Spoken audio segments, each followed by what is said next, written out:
guy and the whole department. Technically, he's less of an IT guy and more of an calculator with legs. We have a bipedal calculator.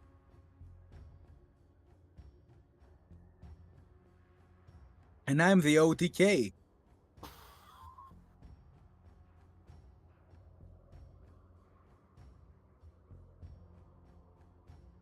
See, everybody wants to be the IT or the OT, but I am the PTK.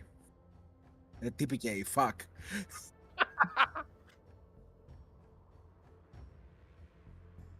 No. Ah, yes, the tears of the innocent.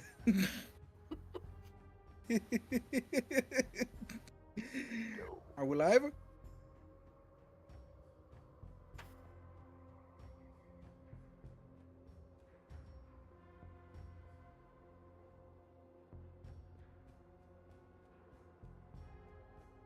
Hello to all heretical or non-heretical configurations of being.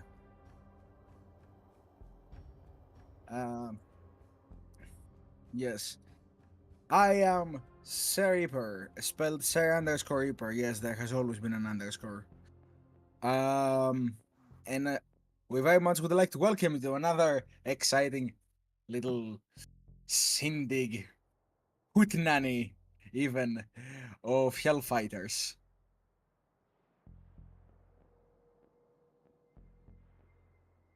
Well, the Emperor forgives all, they say. I, not so much. Yes, you still have bread. But before we get on to any further shindigs, first of all, a little introduction of our two old friends here, Big Mek, Art.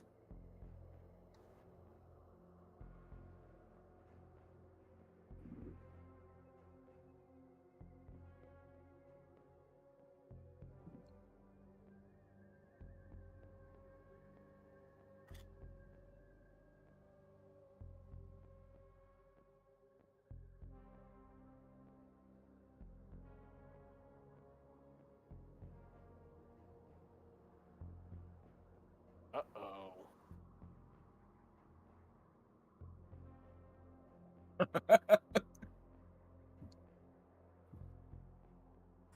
Anyway, I am concerned for what you have planned during the month of Xenos heresy, but I'm...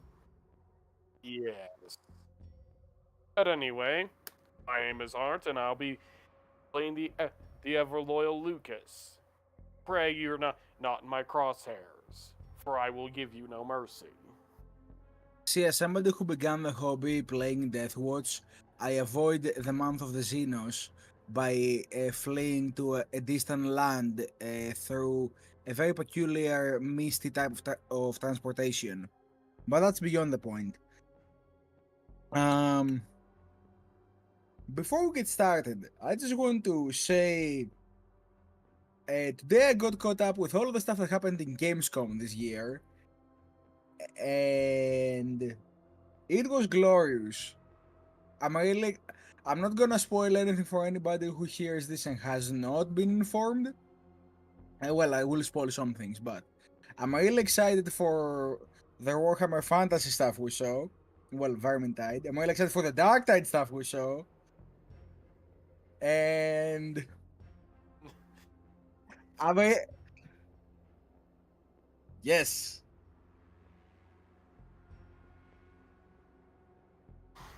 I really hope things are gonna go well for the upcoming changes.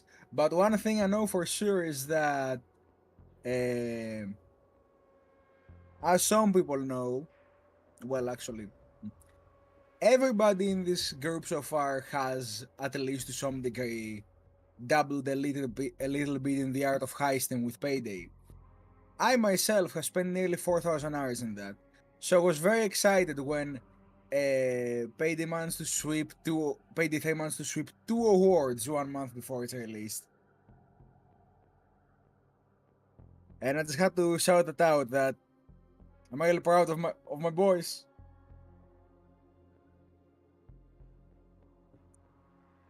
I can hear his tears, even though he's trying to hide it.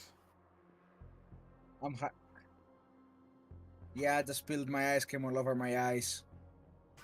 It's sad and sticky.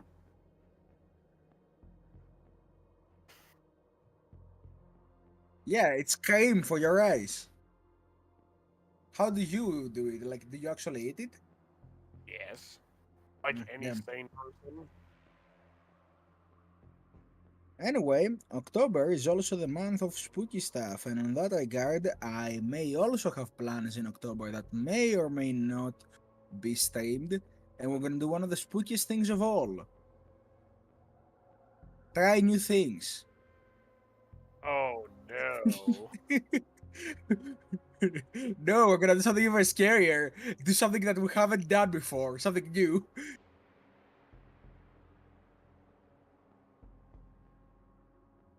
You know, just maybe if we hit if we hit a very big milestone before October somehow by some divine intervention,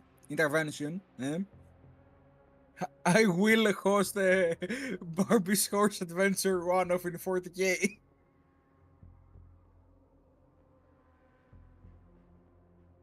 I'm going to murder you one day. I just know it. I God welcome damn it. I welcome all challenges, but uh,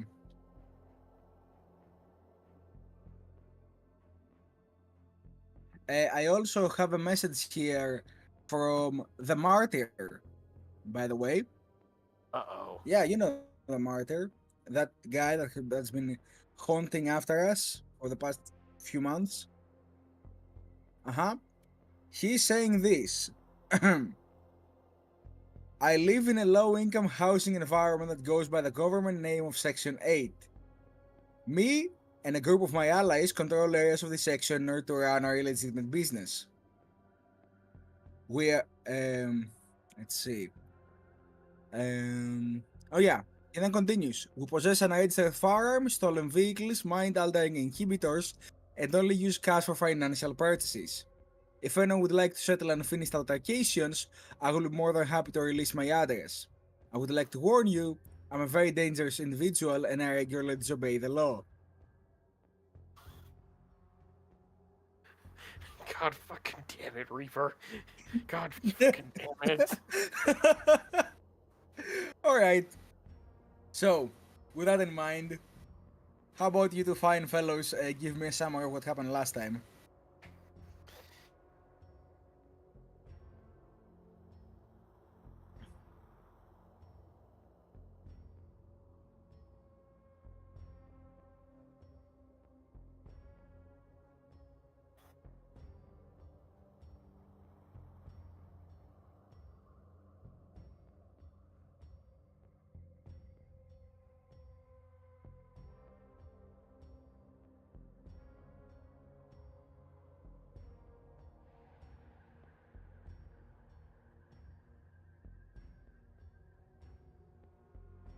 Yes. From yes. From one of our fellow inquisitorial squads. Apparently they had information that was vital to rest to wresting away control the hive city from the heretics. We had decided it would be best if we investigated this matter as quickly and diligently as possible.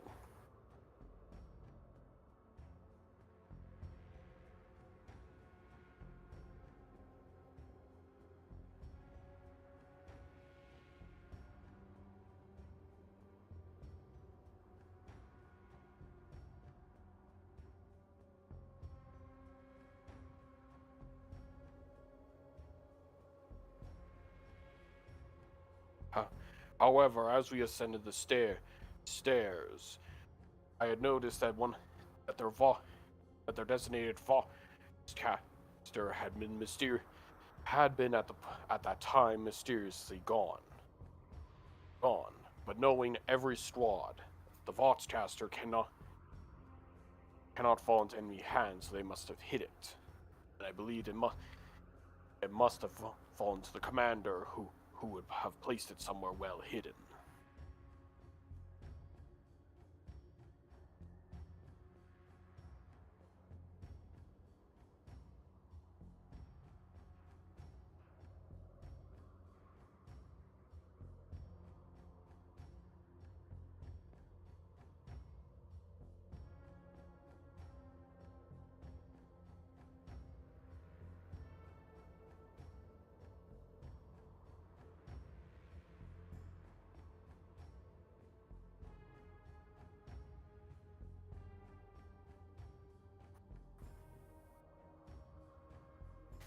Yes, we had to we had to play coy onto the matter of if we knew any information, and thus we had to keep our own minds repressed on the thought on the on those said thoughts.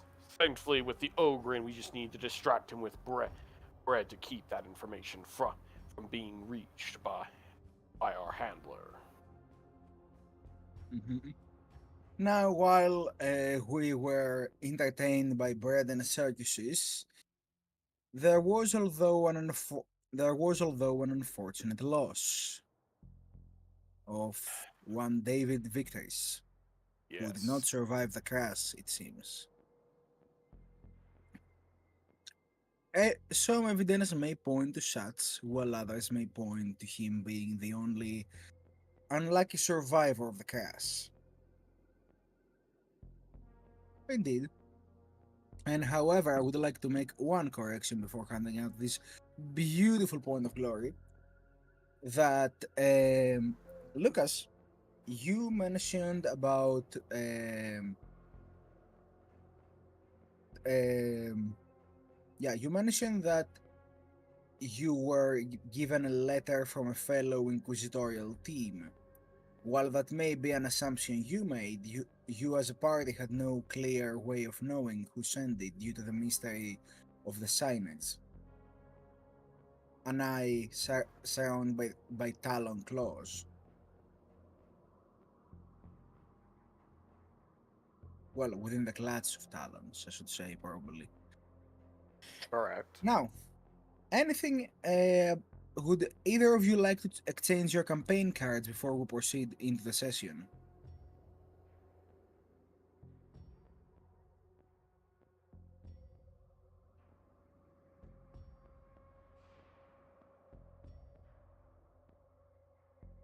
Alright. What about you, Lucas? I sh- no, no. I'm not switching this one. It's my nice ace card at the moment. I'm not getting rid of it. Alright then. In that case, give me but a moment. And I guess we're good to start. So, last we left off, it was when the inquisitorial acolyte that's been by the side of our agents for so long, Arlene, notified you that there were incoming people from the entry of the lair. These two figures appear to be the remaining retinue of one interrogator Huraz, the man that was trying to find out the identity of the voice and was ambushed during a meeting with Harrow.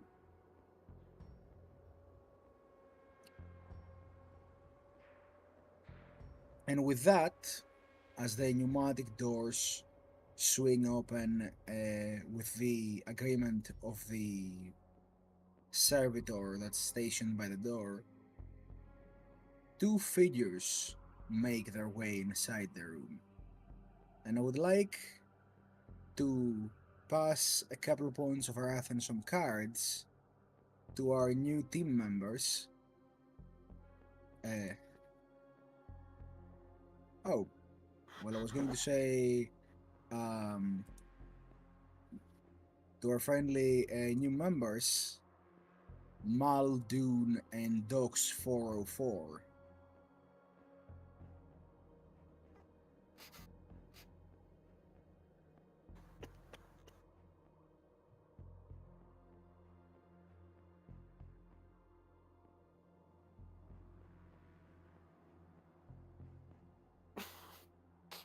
So,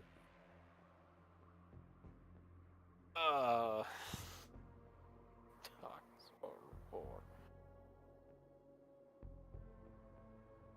uh, Muldoon and Docs, please unmute. So, I would like the two of you to describe your characters to the listeners and the party at large.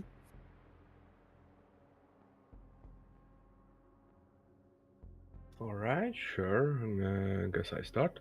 Well, you see a bald, but with a ash blonde mustache on a psyker's face, who's wearing a weirdly painted carapace armor. It looks like kind of like fires or lightnings or flames. It depends on the description. Um, he's definitely a psyker, and he's about 5'7", 5. Yes, 5'3". Sorry. Mm, he has a dull amber eyes, and he's definitely see some action before.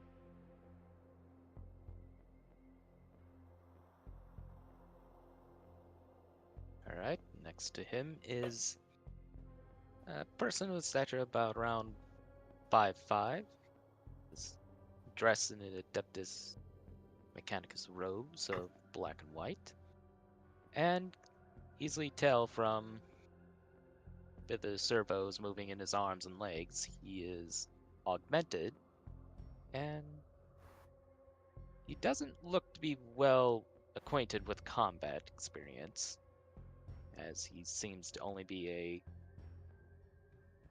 a provider of information.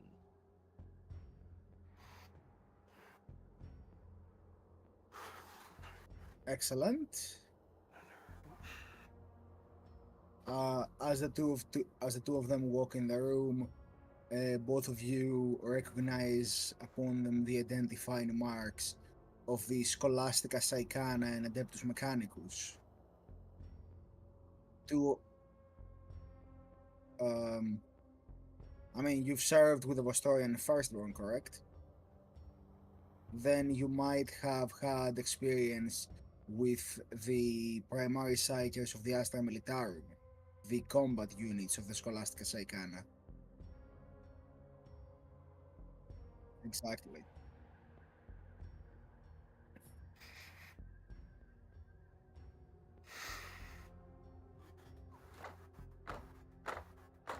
God damn it. With that in mind, let's take us back to our data slate screen.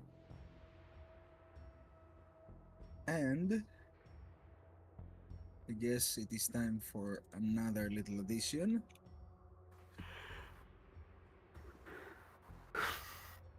Alright. Welcome to Name That Heretic! And as the two of you enter, Arlene, the inquisitorial acolyte that has been serving alongside Interrogator Harrow, or so you've heard, turns around and stands up from one of the cogitators and walks over to greet you with, "Oh, you must be the recent retinue of the one Interrogator Huras. I heard you are now part of our squad." Yes, this one is designated as Docs 404. Came to assist you in your matters. Well, yes, howdy. And I would be Muldoon. Ah. Your fire support.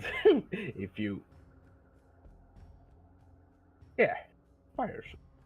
A pleasure to make acquaintances, such as the situation is. I am Inquisitorial Acolyte Arlene.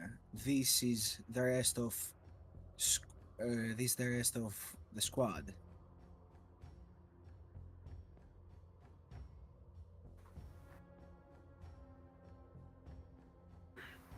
The name's Lucas. Greetings.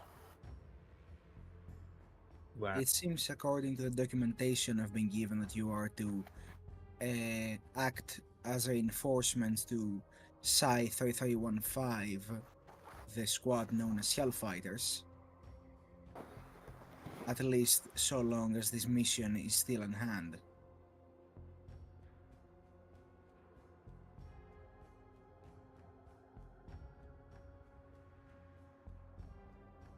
yes, that's true. Well, we get reassigned by Harrow himself. So. And nice to meet you guys.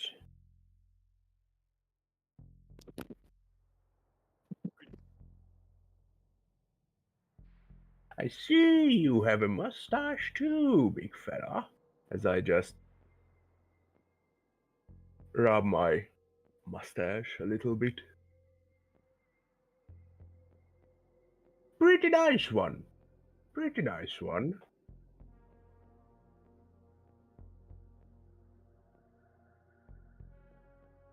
Ah.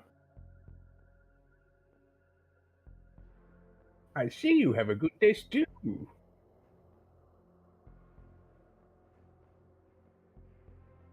Golden mustache?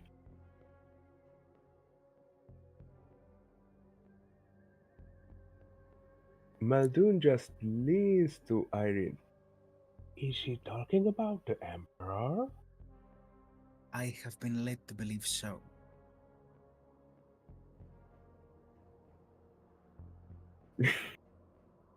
I know. Oh, yes, yes, of course. He has the biggest and bushiest mustache ever. My big fella.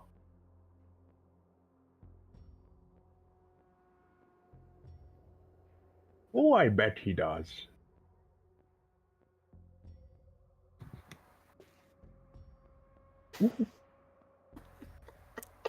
I am confused about the concept of these mustaches.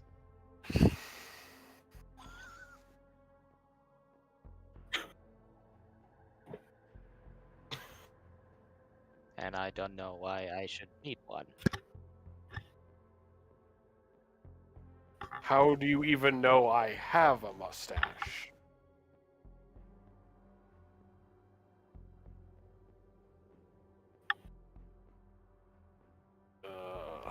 I guess it serves you better for him to believe that you have one than him to believe you don't. Whatever, big guy. Whatever.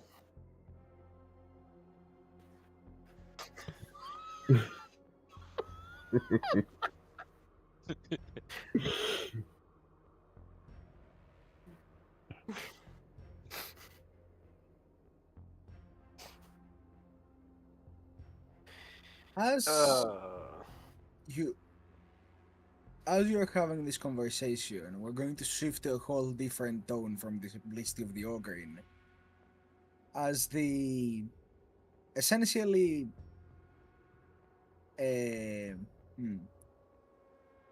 basically airlock door of the valve of the airlock door that Harrow stays behind shifts, and the vapors exit his room as Harrow emerges from his inner quarters, walking up to the rest of you and addressing Dox and Muldoon. I suspect you have obtain the data I sent you for.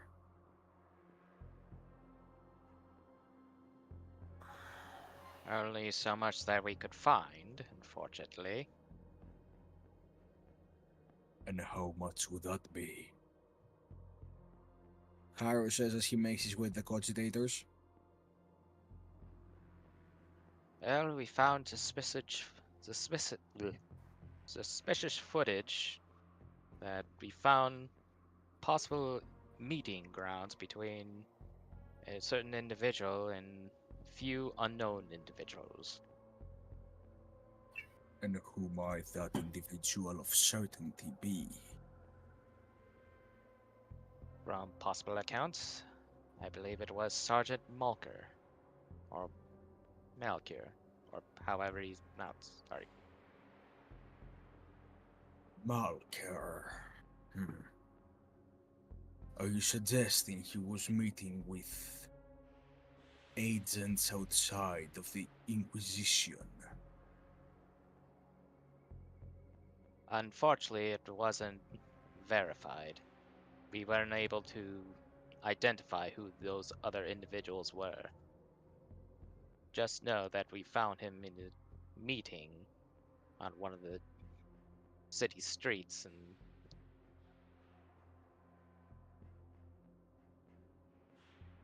but still we are investigating, but unfortunately, other than that, we have no other leads. Were there any particular features upon these individuals?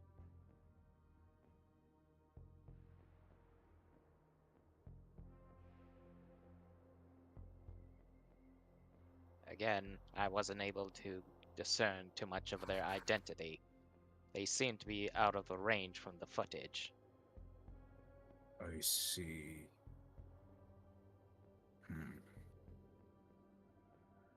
Perhaps my search is to conclude soon enough.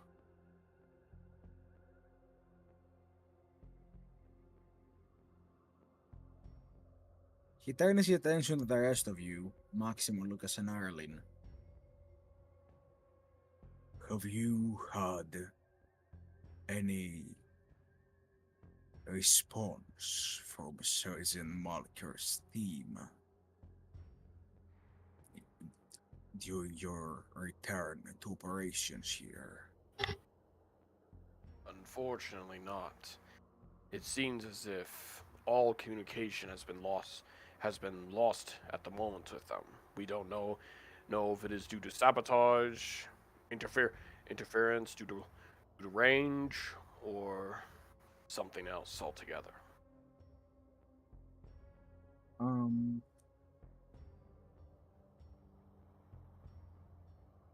So, Lucas, I want you to...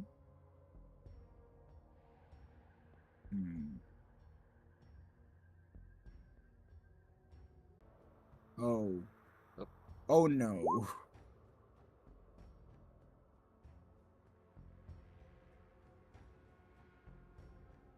Hello?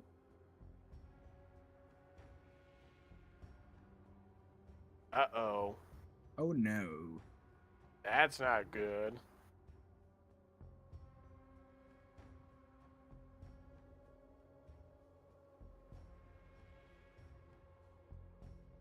Oh, that's terrible news.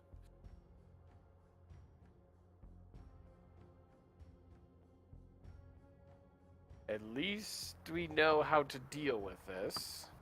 Oh, the timer remained active apparently. Okay. Okay, that's good. Wait, what? Yeah, the stem is fine. That was her. That was such a concern, but I was more concerned about our Ogren.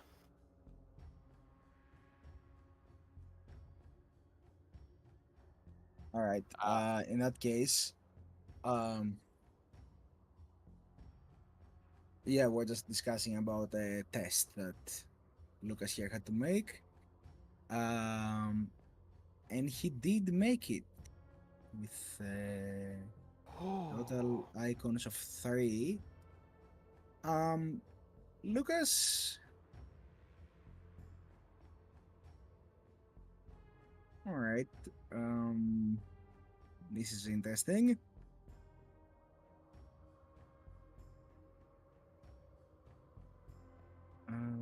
Let's see here.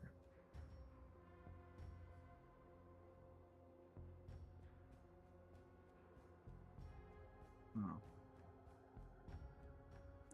I need to roll 1d3. You suffer 3 shock as you feel a staggering force overtake your mind.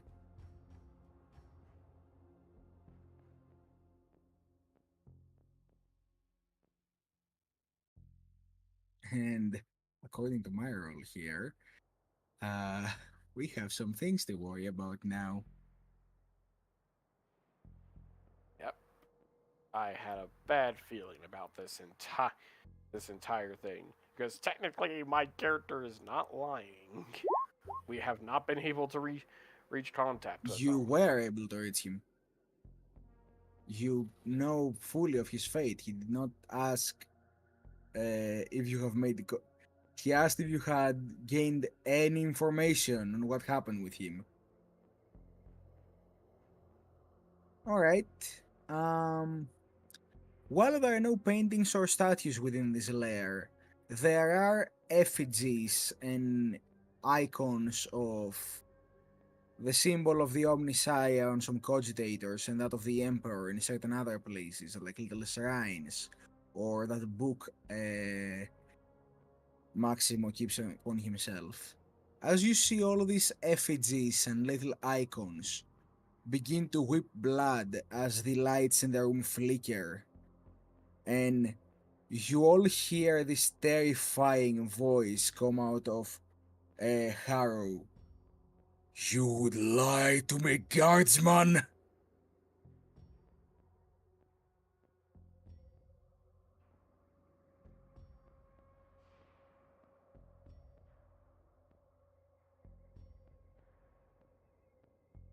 How do you respond to that?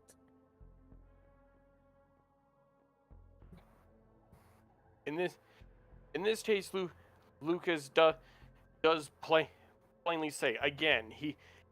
Lucas does state again. They have not made You did. contact. Technically speaking in Lucas's mind, making contact means speaking with them directly. That's why he is not actually lying. Mm-hmm. If he does not hear the person's voice, if he does not talk to the person directly, whether it be Vox or in person, he has not made contact with them. Well, the thing is, Howard did probe through your memories, and he did see that you were there, and that's what the willpower test was, to resist mind probe. And with that, Harrow will. You see him slam his staff on the floor and raise an accusatory finger towards you. The sergeant is accused of heresy, and you would hide his fate from a member of the Inquisition? There.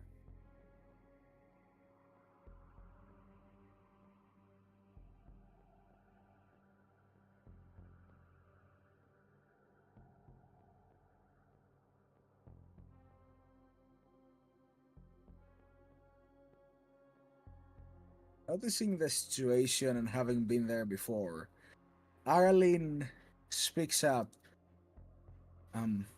Lord Harrow, well, it is true that we've not made direct contact with the squad through any of the communications here. We actually do know of their fate, and we did make contact with what is left of them.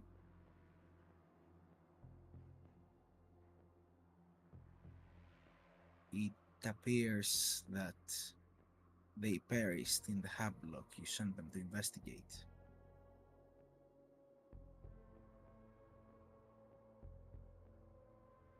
You're fools.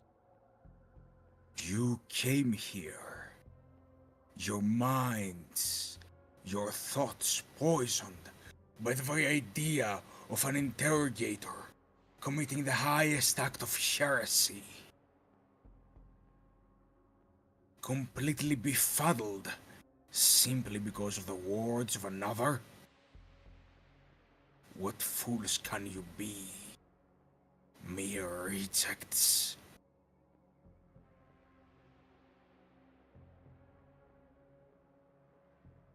Say, had your way of being certain the body before you was Malker himself? All armor markings indicate that it was Malker and his team. What about his face? They made good work of smashing it in. And that But we does do not have DNA. raise your suspicion? You would simply assume it was Malker because he was wearing Malker's armor?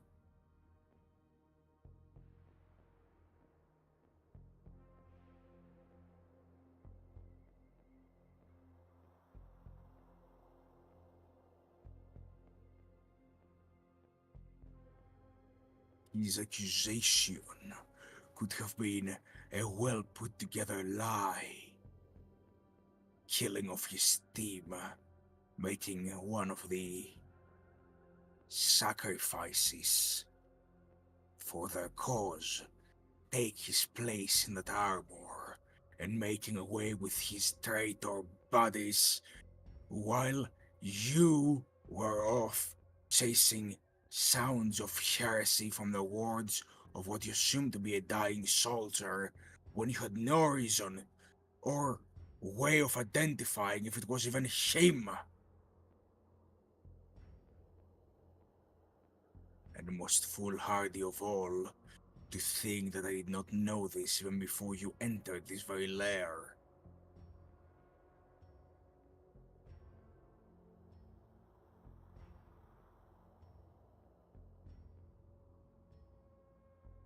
For once in your lives, you'll notice that Harrow has lost his composure that he usually possesses. He appears furious at all of this.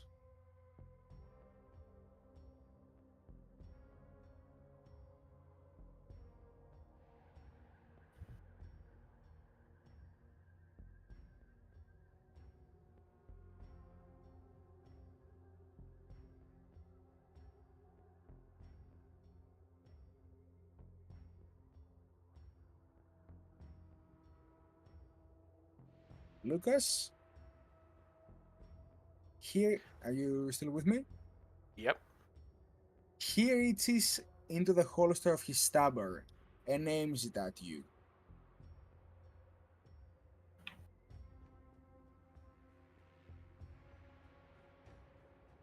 I hear the guard listens to examples. Perhaps I am to make one.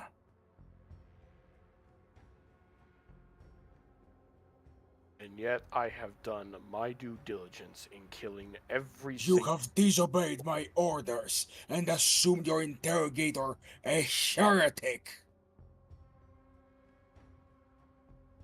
And yet we must also do our due diligence to root out the heresy. If And this that is their has way of been jumping, my job.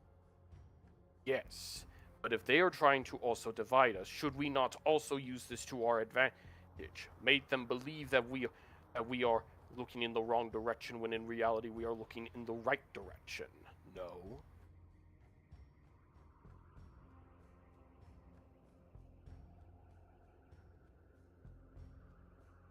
It is also fair to point out we had no way of knowing that Sergeant Malker was a traitor. I mean, until we had no contact with the remnants of Interrogator Hura's squad, our reinforcements. They can vouch for that.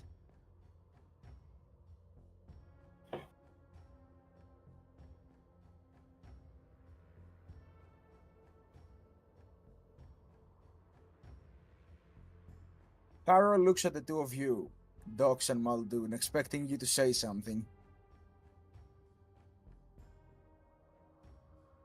Unfortunately, Interga Horaz was unfortunately fell victim to an ambush. We unfortunately weren't able to get in there in time to assist him. Most of those in the squad fell in battle.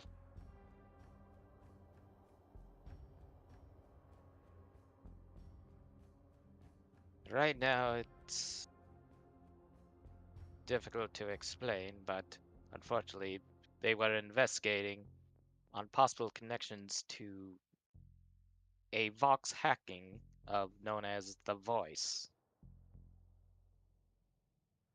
I am all too aware, but answer me this. Is it true that you had no interaction with the rest of Squad Psi 3771 until you entered this lair? Yeah. Yes, definitely positive. We did not have interaction with them before. Right? As I just look at Docs.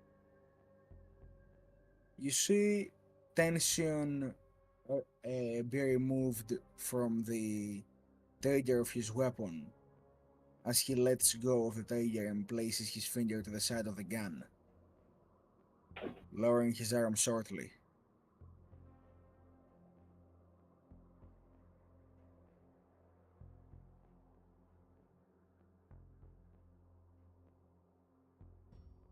It appears there is a moment of calm between the many storms.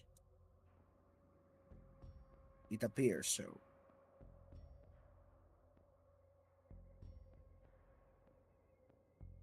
What, although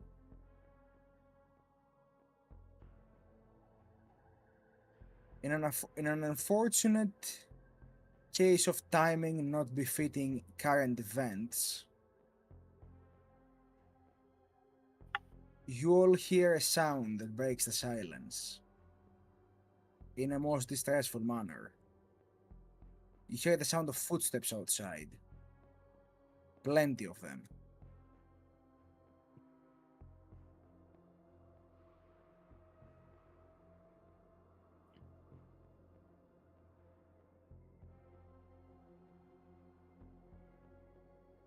No, not really, big guy.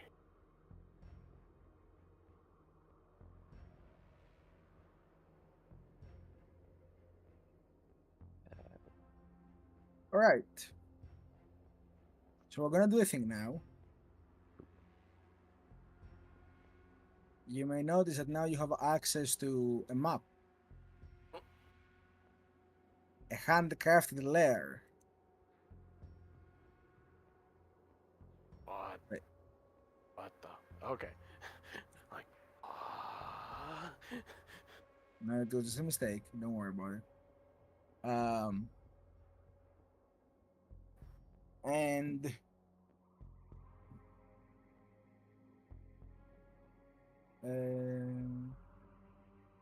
all right. So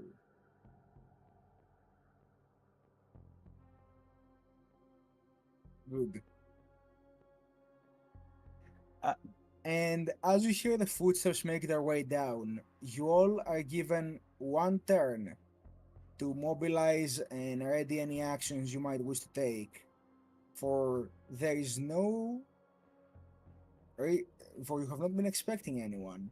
And as you look at the cogitator screens behind you, you see a large group of armed individuals making their way down into the lair.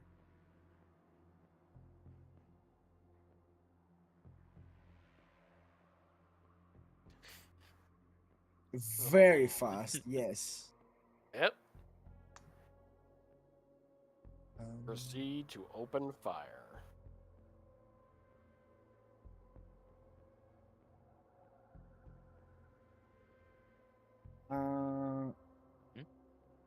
Oh, yeah. Put your shock and wounds at 0. It builds up. Oh, all right. Yeah. Okay, okay. Oh.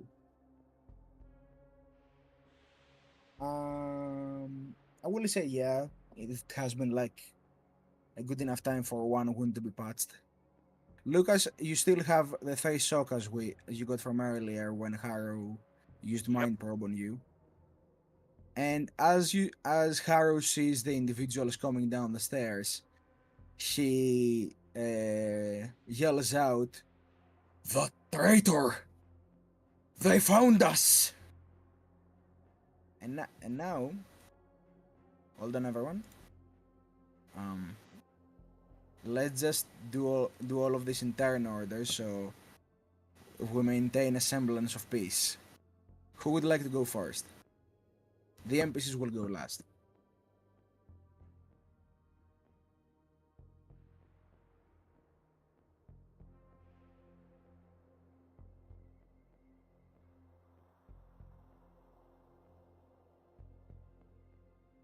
All right.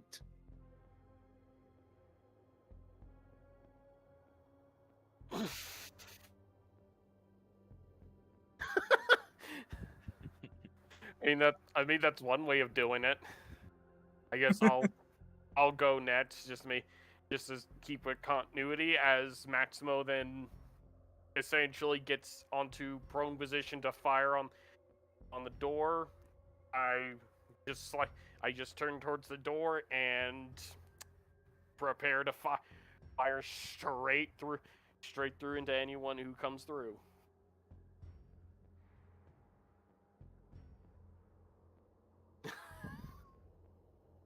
No, you're I'm standing right behind you. I'm just slightly turning and getting ready to shoot. Yeah, he's basically in the musket firing position, you know. Yep. No, standing firing position. Yeah. You're in the kneeling position, I'm in the standing. We're gonna musket fire them.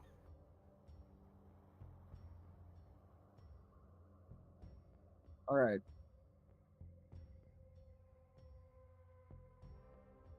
I guess All I'll right. go and What the? Okay.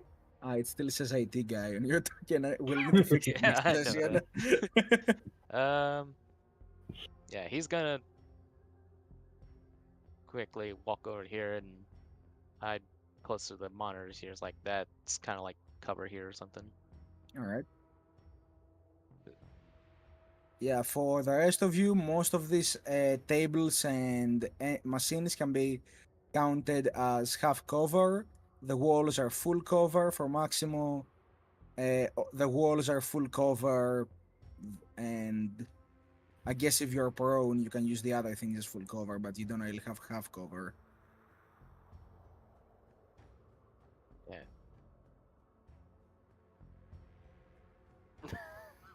Fair Considering you enough. took how many rounds and probably an RPG to the face and was like, it's like, fight me! Come fight me!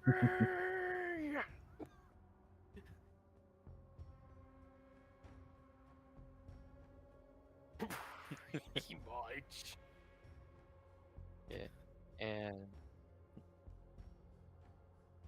And yeah, he's gonna stand near this terminal here and take maybe a little bit of cover and wonder if I can do an aspect scan to see how many is coming in, if that works like that. All right, yeah, you can tell how many are coming. You sense 40 life signs. Uh-oh. 40? 40. Ooh.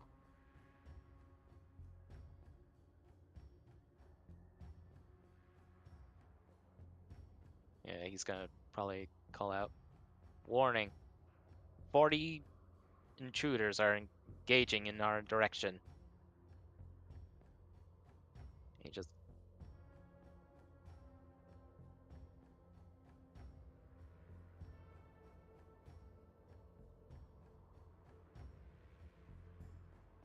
make sure they count.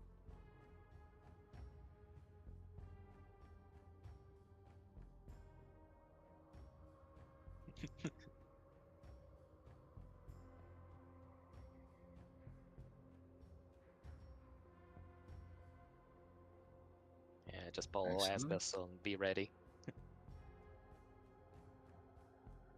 Alright. All right, and I guess that leaves us with Muldoon next. Mm-hmm.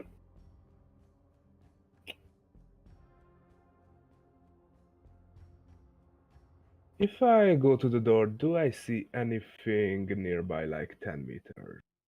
Or they are more far away? The door is closed right now. Oh, alright, good. Yeah.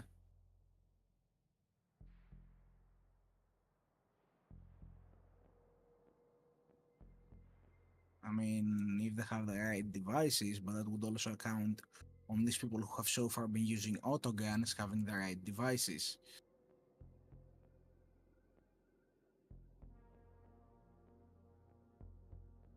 Alright, then I go there and ready action molten beam and try to hit as many people as I can if they are getting inside and they are hostile still.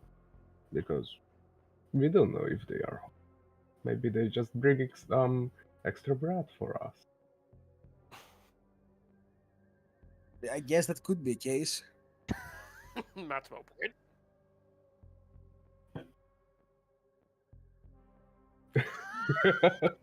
Define again. Destroyers have a bad habit of killing Oh, the no. Girl Scouts way too many times.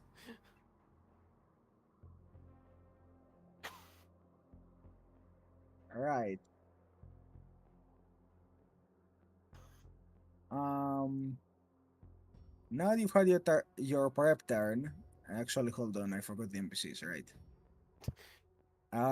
Arlene will just slide over the table. Arlene will just slide over the table and get over here and just take cover behind the table with a shotgun already. Like she slides over the table, and the next thing you hear as she disappears behind it under the table, it just Actually, I should probably. and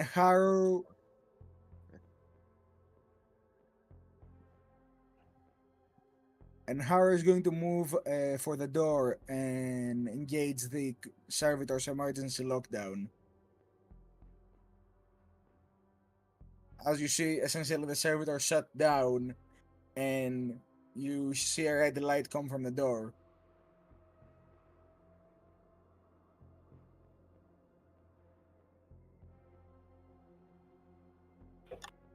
A few seconds pass as the commotion stops, and it's only moments later that you hear a harsh voice say, "Clear out!" And after that, so just to give an idea, Maximo, we don't really have a profile for this weapon, so that's why I'm using Maximo to give you all an example. What's the radius and damage of a frag bomb, like the one you have? Right? And the damage?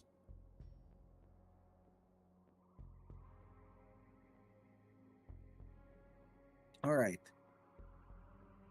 What they appear to be deploying behind this door is a crack bomb, which has... Yes. Oh, -2? Okay, so 6.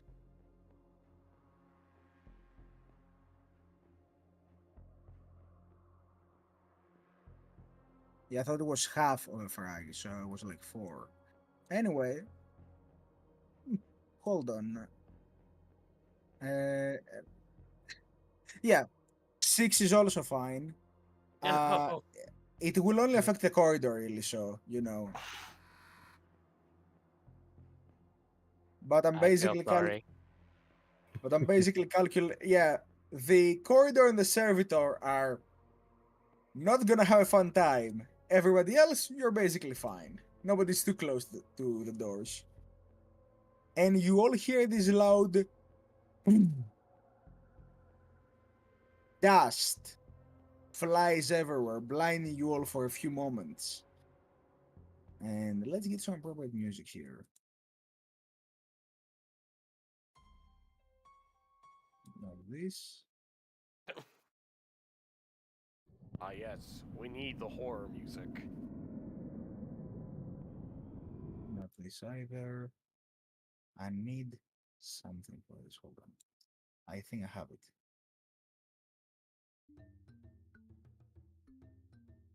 No, not this. Where the fuck is track number 99?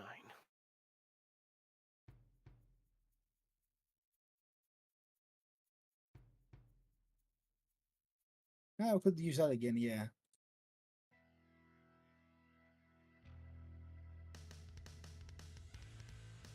It has served us well so far. So,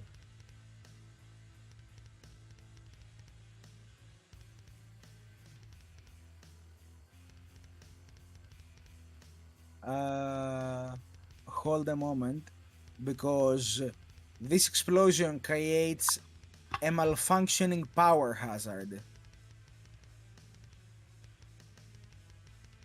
which can be found in one of the newer books known as Threat Assessment Xenos Uh-oh. on page 13. And malfunctioning power means the light flickers, air vents sputter, and temperatures fluctuate uncontrollably. Without torches, breathing aids, etc., agents are hindered. So, Hey, God for a math. though, Lucas, you are good for this because you have Tempestuous armor. Docs, you are also fine because you don't need to breathe. Araline, I think her equipment is prepared for this situation. Yes, he's fine. Harrow is fine. And I'm certain Maximo and Muldoon have respirators from their curriculum kit, correct? Yes. You could essentially sacrifice your ready action to equip it if you want. I am assuming that's what Harrow and Araline did.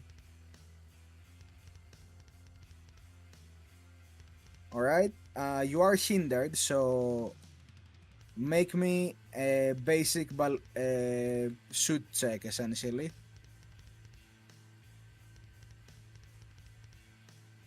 Alright.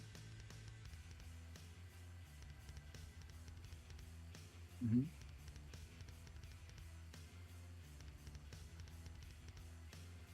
Do you see a target? You into my target you can see, so you're essentially blind firing.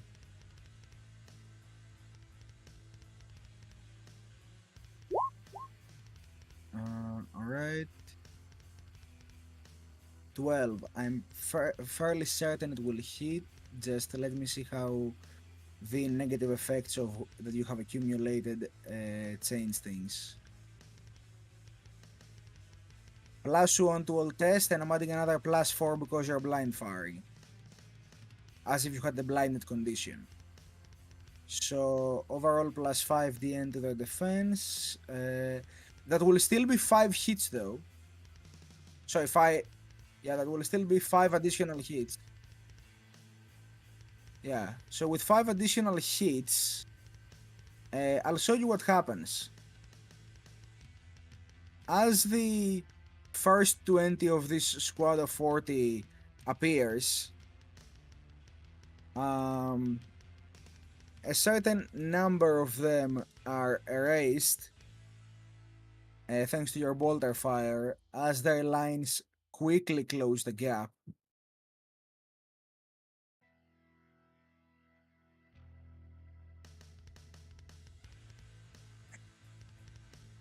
Yes, Yeah, the appears it's so. not, well, there it is. Alright, that's... I hope nothing was lost. Alright. And with that, I would like to expend 1 point of ruin and seize the initiative. Haha. Well, I have the perfect card for you, Mr. DM.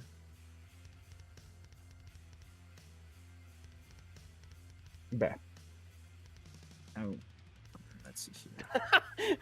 Wisdom of the Ordos. Play this card with Jim. Use a point of rune to act first during a round of combat. The rune is still spent, but the player character act first instead. Okay then.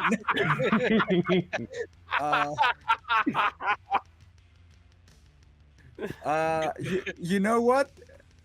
In that case, who would like to play first? I was just say, considering I didn't move and just held my action to wait for them to strike, would I go first then, or? You can go first if you want. How? Muldoon played the card. Yeah, that's what I'm asking, if it's alright if I attack first. sure. Bless them.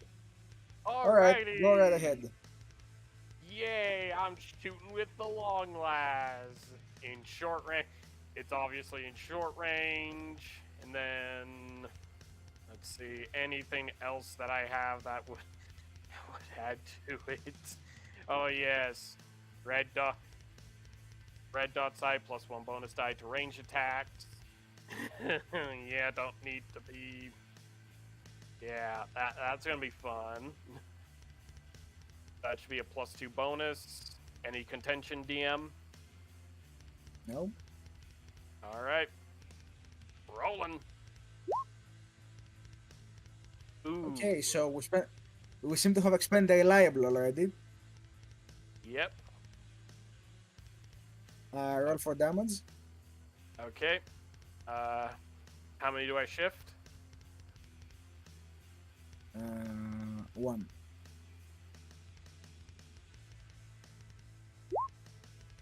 That is 13. With 13 damage, needless to say, you flawlessly fire a concentrated laser shot through the enemies, successfully tearing apart a line of 4. As the first 3 get shot on the head and the last one is shot through the guts, since he was on a higher step.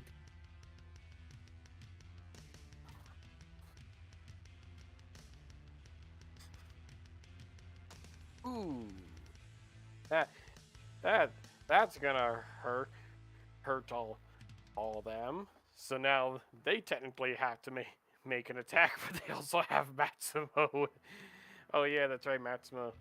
Maximo, I think, actually didn't hit anything, unfortunately. Ah yeah. Ah yes.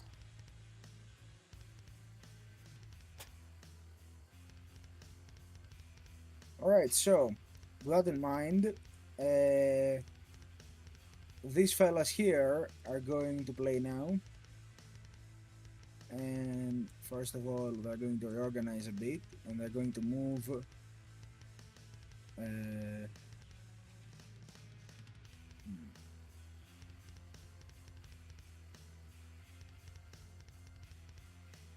They're going to move over here, and they're going to rearrange as such. Uh-oh. Everybody's just getting into a firing position, and all of them are going to then open fire. Hold on.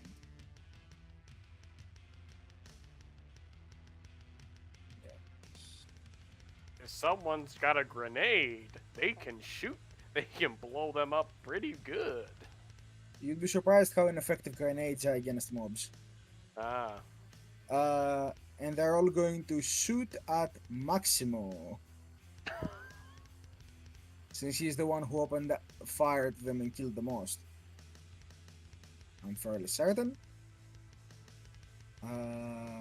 That's gonna be +6 dice to their attack, and because they're in short range, and increase to 7.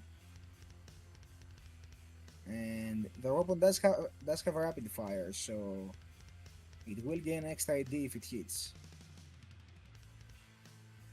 Let's see if it hits first.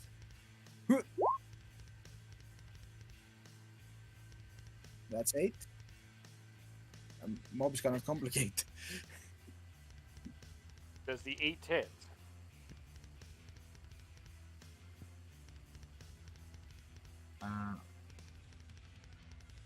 Indeed. It's just very hard to kill. Indeed. We should just send him if we ever have to deal with a demon prince. Just straight up, Maximo can't be down by their bloody weapon. Just like, you're supposed to be strong. Why can't you kill me?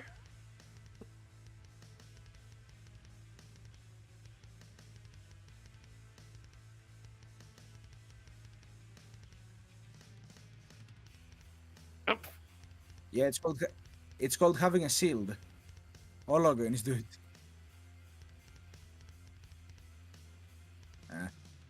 That as a guardsman, then it's a skill.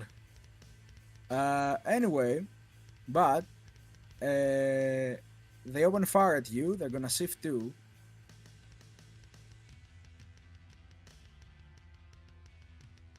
All right, they will probably. I don't know.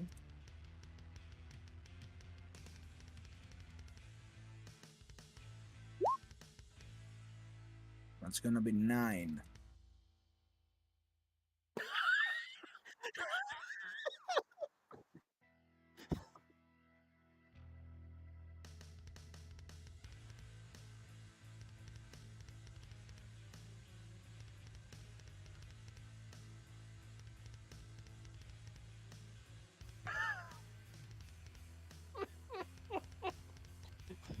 This is gonna be a long day for them.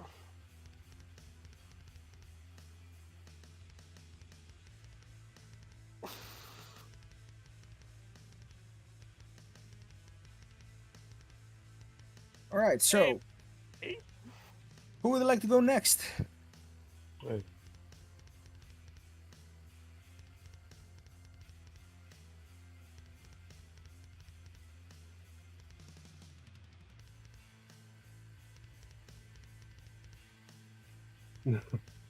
If it's okay, I would like to. All right, let's see what our new friends have to offer. Yes. Well, Oh, you organize some dragon fire, right? get here first. Do I see any other You enemies? see people are ready to come down the stairs. How far? They're outside right now. Like this is the entrance for my hats, basically. I have to jump down the hats. So you don't have visual on them, but you know they're outside ready to enter. All right. Pretty much we can only deal with these idiots who decided, yes, like the Ogren, who we got reports that can't die, and the sniper who can trick shot off their armor to murder them all. Yes. What's the worst that can happen?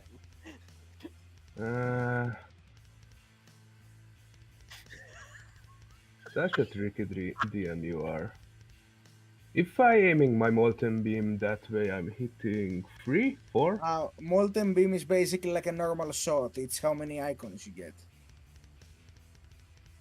Oh, all right. Yeah, it's on the Then- flamer. All right, then I'm just aiming my molten beam that. All right.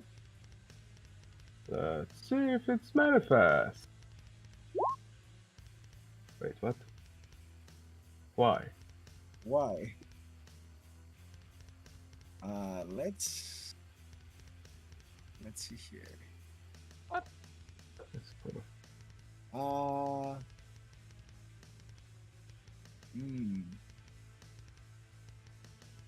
Let me try. Huh? What? weird. What is with the molten beam right now? That is very interesting. Hold on. They have something to block there the we go. psychokinetic Okay, energies. now you can click it. All right. I don't know what was wrong with it. I just clicked stuff.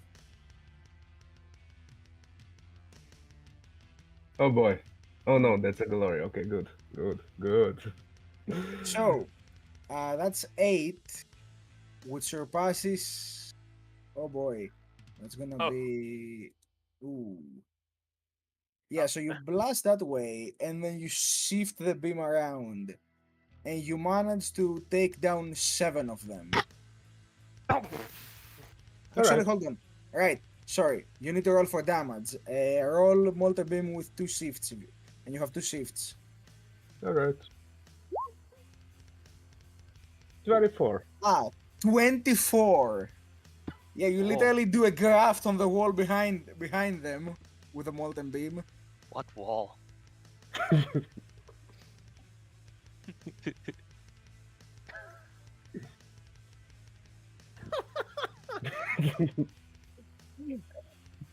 And one of them basically taps these ski masks they're wearing. He taps his ear and goes, "Nobody said anything about strikers."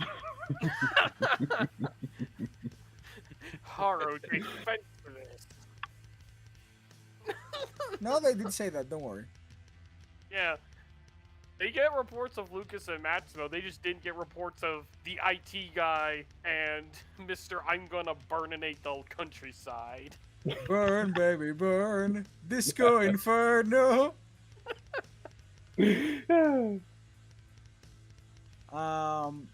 And as reinforcements arrive from upstairs, they're gonna play next as they move to the token layer.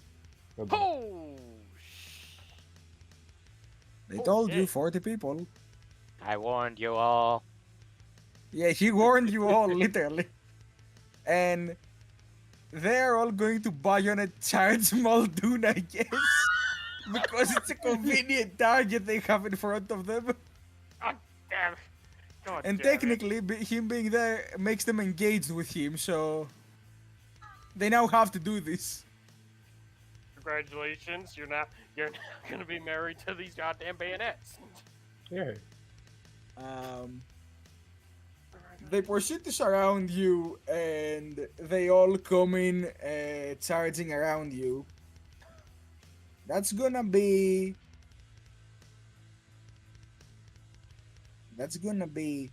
plus 11 plus 10 bonus dice they can add to their roll. Yeah, it's a squad of 20. Mm-hmm. Yeah, Does You a don't 14 even- hit you? Yes. A question that in other RPGs makes more sense. They're gonna shift 4 for 6 damage. Alright, I have 9 resilience, so yay. Tink, Yay. tink, tink. They all surround you and start stabbing you down. But you do the smart technique of covering your head with your gauntlets. And it's like, yeah, they're all trying to stab you frantically, but they can't gain purchase. They always hitting the metal part. Now, Oh who yeah. would like to go next? No, nothing, sorry.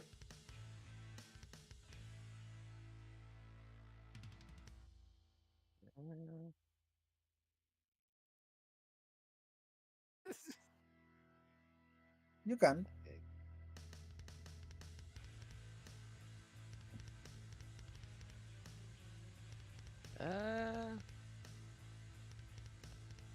Just question if I could. Oop, there you go. Probably move here, then move back if I could do that. Then, or like move here, do an action, and move back. You can break your movement, yes. Okay. So, doxing the situation, he's going to. Let's see if I do that. Oh yeah, that could work. Yeah, Dox is gonna quickly run over to the end of the table over here. And for his combat action, he's gonna do Rite of Fear. And it's about. Alright. Can you paste the text of that in the chat real quick? Alright.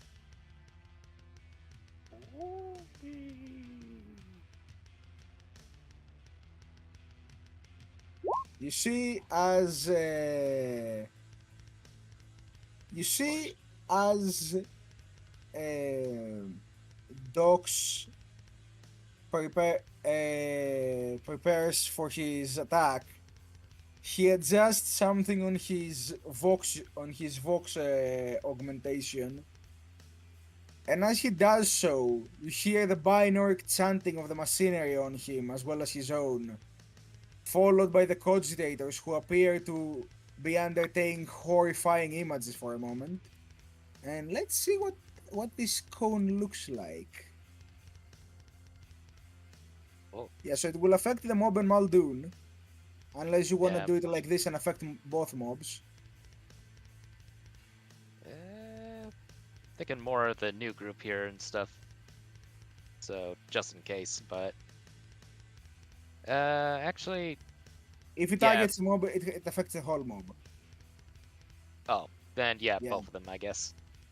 So Alright, so I want Muldoon to make me a DN6 resolve test.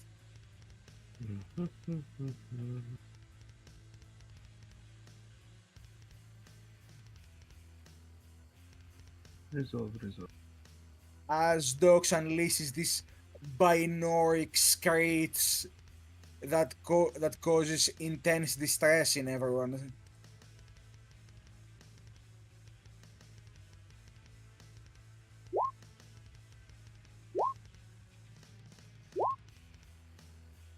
That's free. Muldoon and all the cultists are now afraid of Dox 404. Oh As no. you see all of this, you see all of the screens for a moment turn blue and some unhappy smiley face appear on them. You blue screened them. and then after that, he's gonna hide down on the table over here. Just and then hides. Jumps out of cover, screeches, hides again. The It's a Adeptus jump scare. Mechanicus.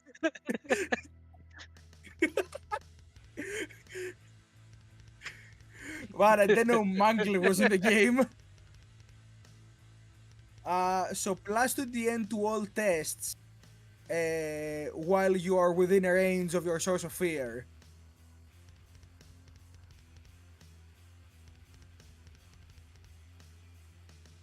She's looking at them from underneath the table. They're just seeing.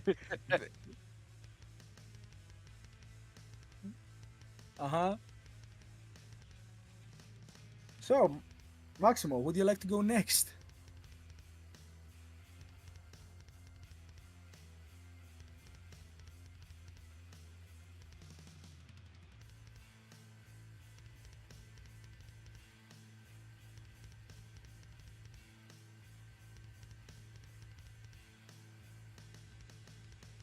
Alright. I assume the bolter is not reliable. Thank you. No, please don't. Did you take the aim action? Good. In that case, yeah, it's just out of ammo. It seems the magazine you attacked was half empty from one of your previous battles, and as you fire, it appears to have run out.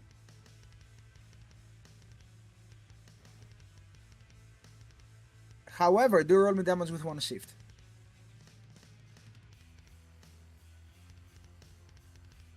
Alright.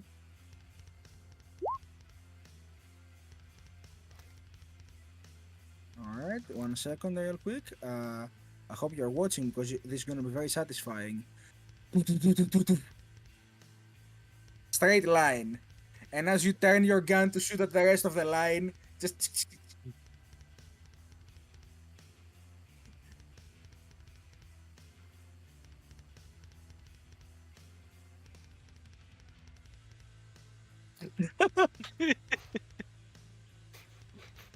I want you. It is then Harrow is going to take his turn. He's going to walk over to here, turn towards the cultists. And let's see what he can do about it.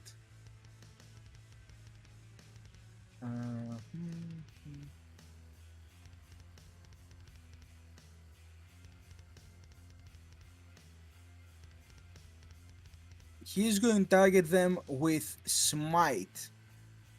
Now, how do mortal wounds act in a mob is basically the amount of mortal wounds you deal is the amount of mob members you take out. I am fairly certain that's the case. Actually, hold on, he's too far away for smite. What? It's 5 meters. What? That's what it says here. Am I incorrect on something? My smite is 35 meters. Why does mine say... Oh, sorry, I was looking at the wrong thing. I was looking at compel.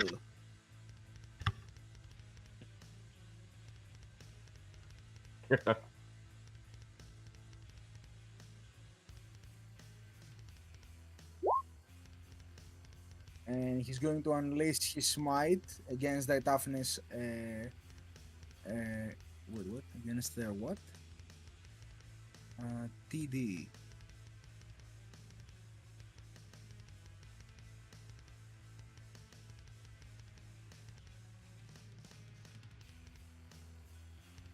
Target defense, right, I see. My bad. So, target defense, that means he can shift 1. And he's gonna add 1 mortal wound to the result, so... Let's first of all roll. 3 mortal wounds as he targets this group here, successfully erasing all but 1 members of the mob. And rendering this mob a trooper. And not a great one at that, let me tell you.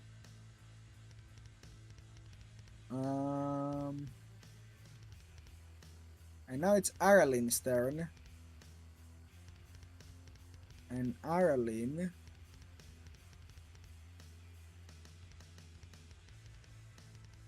is going to move 6 and she's gonna shoot at the last remaining cultist of that mob with a shotgun.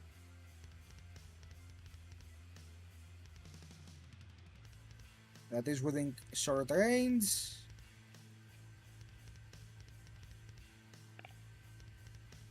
Yep. And it's gonna shoot. Oh, great. And she earns you boys a glory.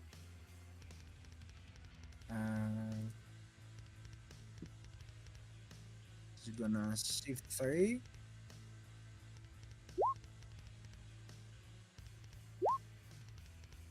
And rolls a 64 on the critical table. Why is this girl so good at her job? Appalling detonation. Ill fortune causes the blow to strike the foe's volatile war gear. A chain of explosion tears their body apart into grisly red mist. So you see, she fires her shotgun at his chest. It hits... I think these cultists have grenades. No, they don't. Yes, she hits the mag pouches. And the guy just looks down to see where it impacted. The moment the pellets break into the mags and cause the gunpowder inside to ignite. Essentially, he doesn't die from a shotgun impact. He dies as his head essentially catches on fire. And he falls down screaming.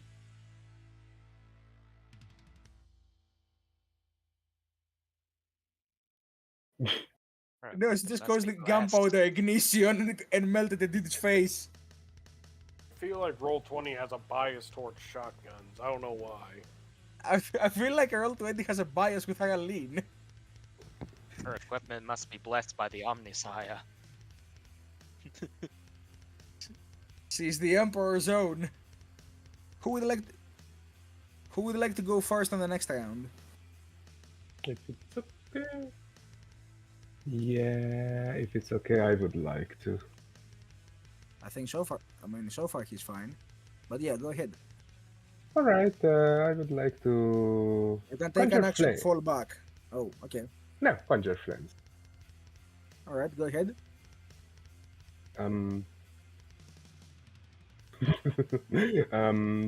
Do I have a penalty because Docs +1? Because what? Do I have a penalty because of Docs? Yes, and if you plan to also make an attack with it on the same turn, you will also have to account for the multi-attack penalty. It's a movement, my action. It's eating up my movement. Oh, okay. So yeah, you have a +2 to manifesting it, and you got it. Yes, it was a 4 and You can Free shift shift. 3. alright, I'm shift 3 to get +3 blades. So I have So you have 3 four balls of flames. fires floating around your head. And I'm going to use 4 multi attacks with those 4 flame blades. Are you certain? Eh,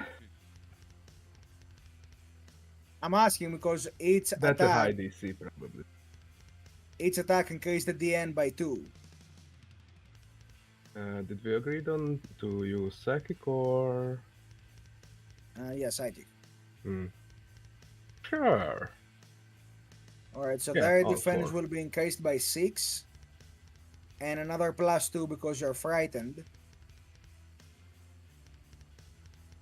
Alright. The defense is kindly quite high. Roll to hit with psychic mastery. Alright.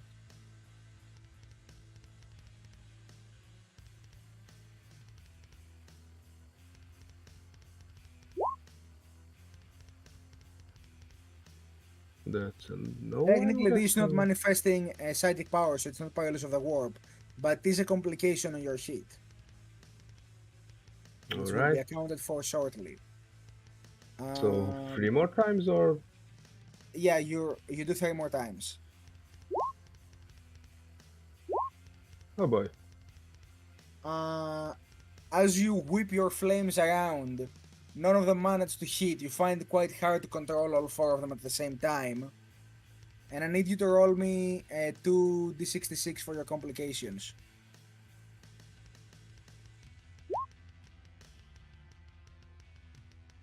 21, 45, okay. 21 is out of ammo, but since the flame cannot run out of ammo, I will just say one of them is extinguished. Alright.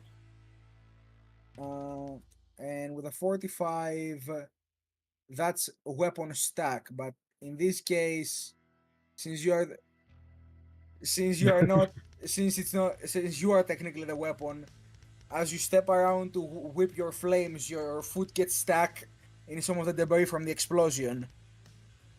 Some wires on the floor. Alright. It requires a DNA test as an action to remove yourself from there that you can take on your next turn and somebody else can take for you. With that being said, it is now a cultist turn. And what they will do is a process we like to refer to as mitosis. They're going to split their mob into 2 mobs. The second mob is gonna stay with Muldoon. The first mob is going to move 6 here. And hold on.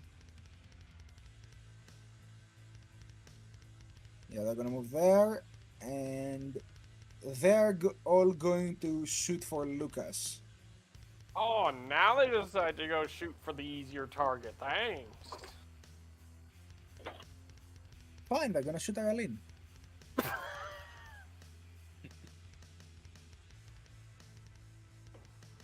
Alright, let's see. They're within short range. That's a 30 to hit here. Which will hit. And they can shift one because Arlene. That's a very good question, my guy. Hold on. It should be them rolling and it should be an autogun. There we go. Still, they do hit here.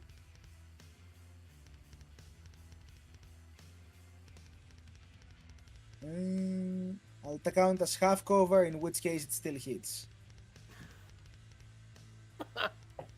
You do have a gate between your legs, you know.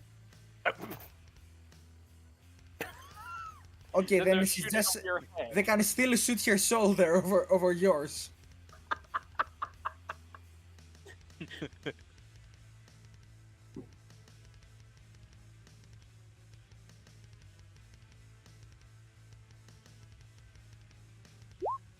In my experience, your trying is not enough. But we're not going to discuss that here.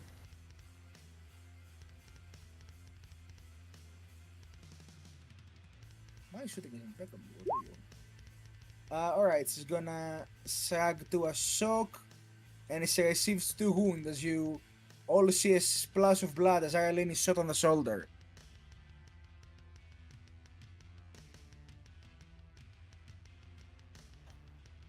What the upgrade? It's a good shot.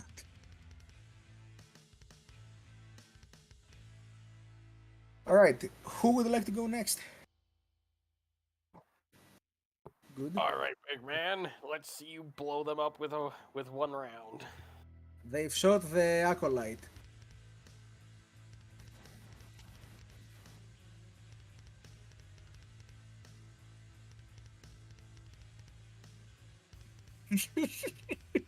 He empties the gun again. This heavy bolter is cursed. Honor at cursed. Now we removed that one.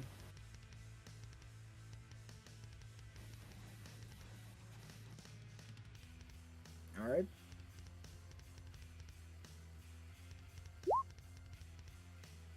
Oh my god! You may shift 2.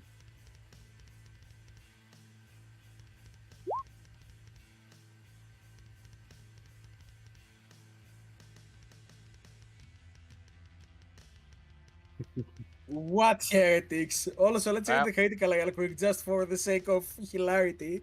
There goes 56 the you other said? wall. Oh, that's one of the rare ones.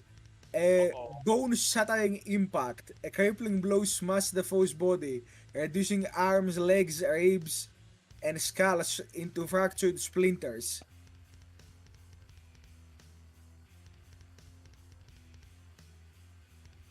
I mean, they call them skull breakers for a reason, right?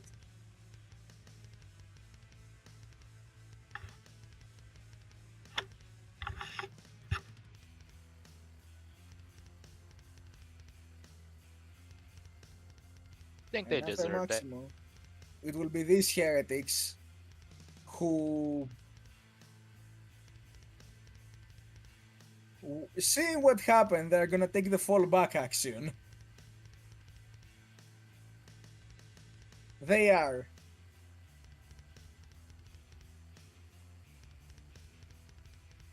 Too bad I don't have an opportunity attack. They're just I like, think- nope, I think nope. the fallback action. This basically this game's version of disengage, Oh, okay. and they're all going to quickly move up the ladder and go.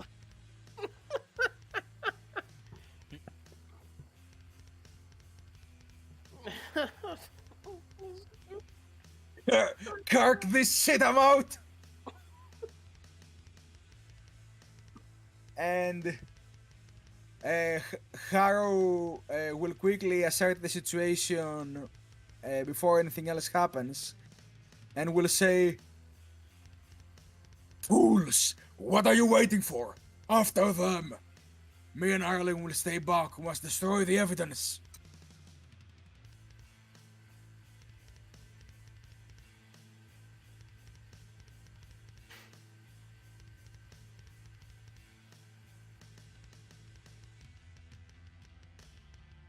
Are you sure you want to leave your heavy bolter behind?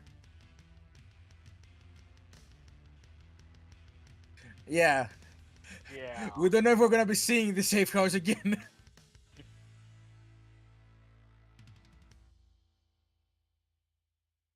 Maybe.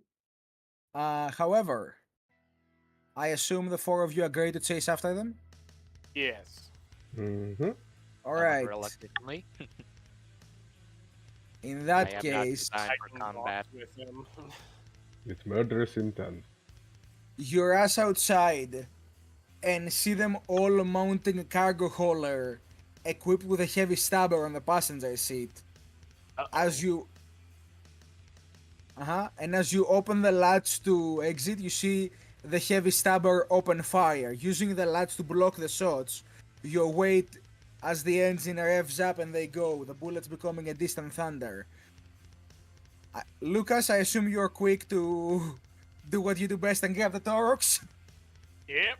I have the highest pilot skill. Let's do this. Do you still have the highest pilot skill? My total That's a is great 8. question. My total is 8. Can anyone top that? No. No.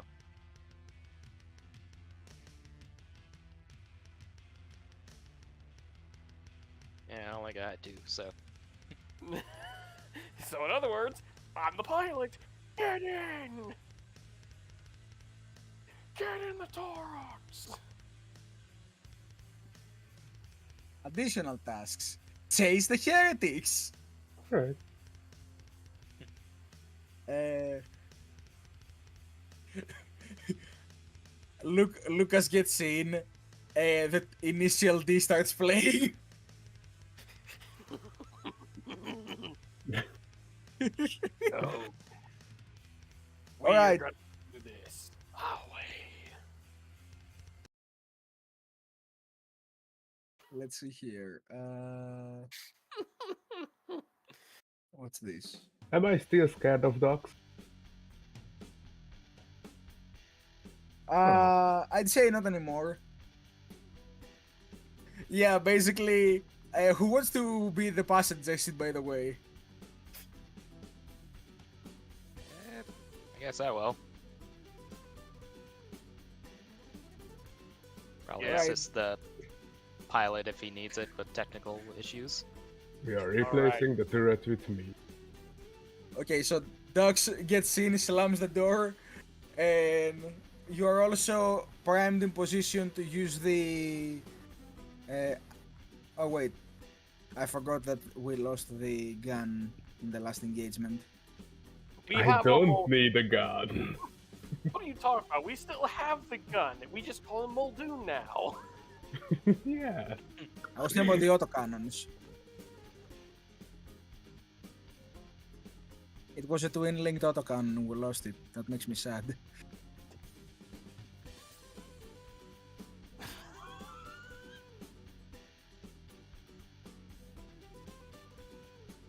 All right. So you get off the Timpintel and mount your heavy bolter.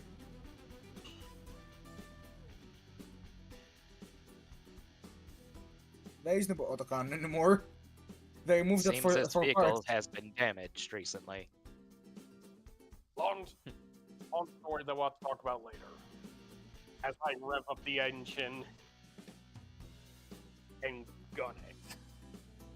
Pilot.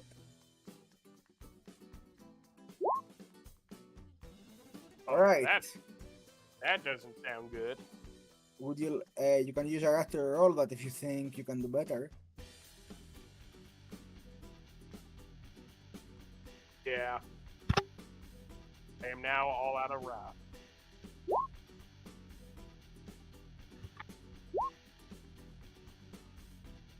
All right, objectives. Whoopsie. I'm gonna make a thing about that so we all remember it in the future. Don't worry about it. Oh. That's what. D6 is it? Yes. All right. So you can shift here. The only real shift you can make is to expedite the result, and you can do it twice. we're playing catch up with them, let's go, boys. As I'm fairly certain the docs can see straight at Lucas. Doesn't need to see his eyes, just knows I better hold on to something for dear life as Lucas proceeds to gun it. Let me put it this way: the top speed of a Taurox is normally a speed of 27. With 2 shifts to go faster, this thing is now moving at a total speed of 54. See, Lucas bought the full speedometer. He's going to use the full speedometer.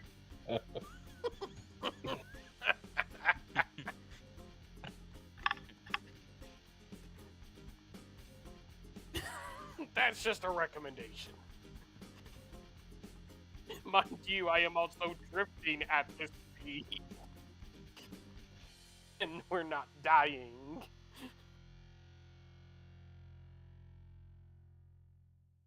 Yeah, they're trying to get away in this track that only has a speed of 28, slightly slower than a Taurox, and you're just basically trailing behind them on the permacrete.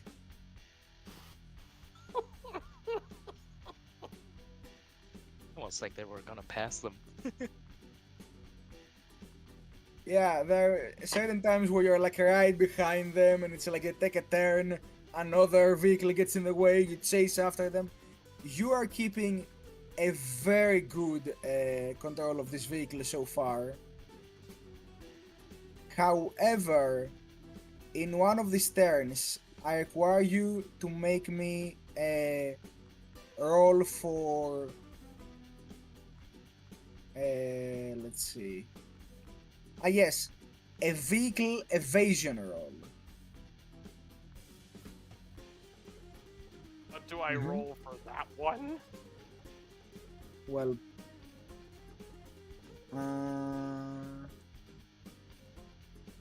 1 second, I need to find it.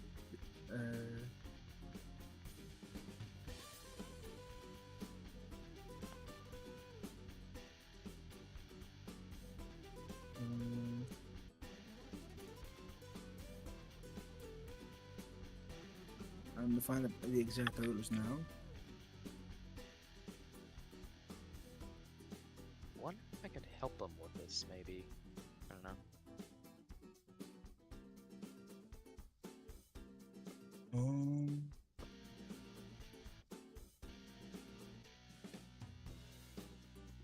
I think I got an ability to help out with tests, maybe, but There we go. Yeah, it would be a DN5 pilot test. As you are essentially making a handbrake turn to stop the So- vehicle. So I am essentially making a pilot's test. Oh boy. DN5, yes.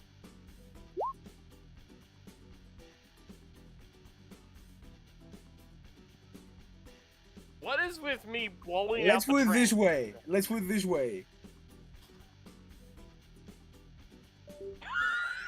someone forgot their seat belts. Uh, the complication is that you essentially, the way you take this handbrake turn as you see the cargo hauler in front of you go out of control and crash onto the side of the permacrate. You take this handbrake turn to not follow into the wreckage, causing one of the threads on the back, the tank threads, to become slightly unadjusted for the essentially until you get a chance to repair it. You'll have a +1 DN to all pilot tests with this vehicle. That's your complication. But you successfully stop the vehicle before crashing into the cargo hauler. And as it crashes, it falls tumbling into the permacrate, colliding with another Ridge Runner that seems to be carrying cargo on the back. The cargo being this essentially an administratum Ridge Runner that is carrying promethium from one point to another. Oh no. Uh-oh. And as it goes to control, it crashes straight onto that, and you see this massive explosion of flames.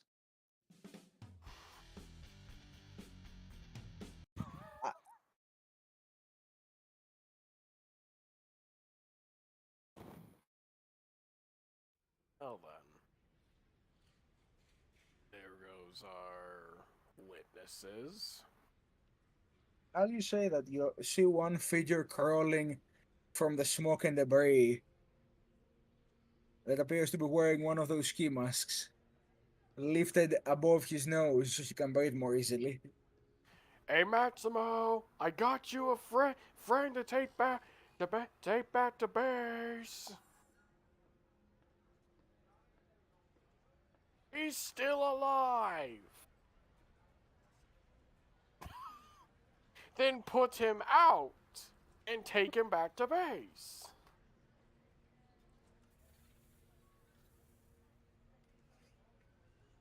Do not kill him. We need him alive.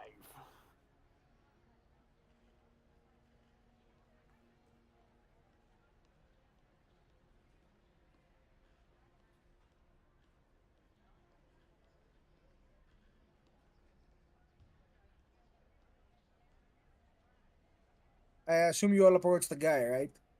Yes. Yeah. This guy appears to have been the driver. The first thing you notice is that he's missing a leg. And he appears to be in total shock right now, just trying to realize what's going on. And he just looks at you and goes, "What? Huh?"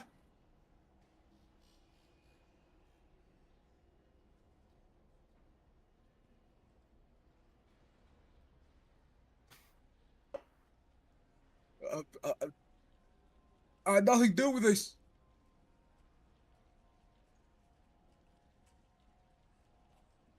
Then tell us where you were heading. I back to base. And which base? The base.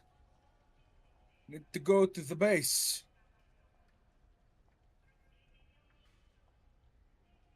He tries to stand up and falls back down as he tries to get up on his legs because he does not realize he is missing a leg yet.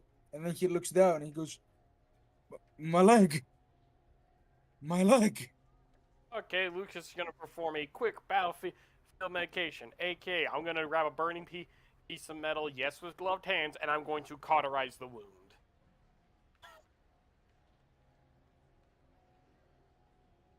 Alright, so Lucas wants to do a Medicare on him. Go right ahead. I mean, I'm literally just saying, here's this burning piece of wreckage. I'm going to burn your wound shut. Yeah. Alright.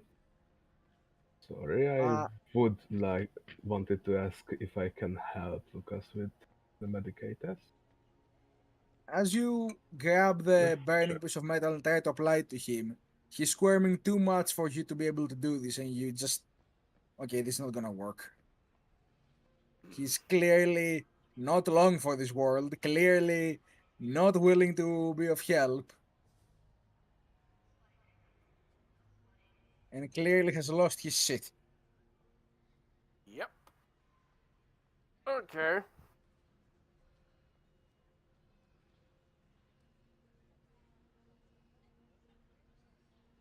Yep. No, I know. I, I haven't lost my mind. Still here. They told us one of our own was compromised and we came to help. They never said anything about psychers or whatever that thing is, and he points to dogs. Oh, come on, don't call him that thing. That's rude. Compromised? What the hell are you talking about?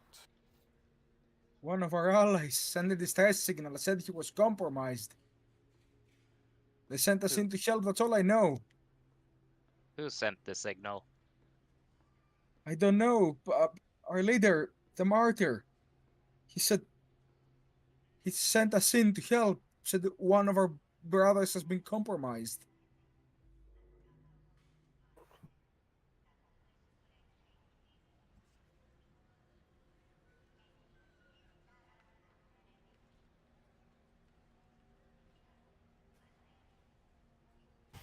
It's so people don't recognize us.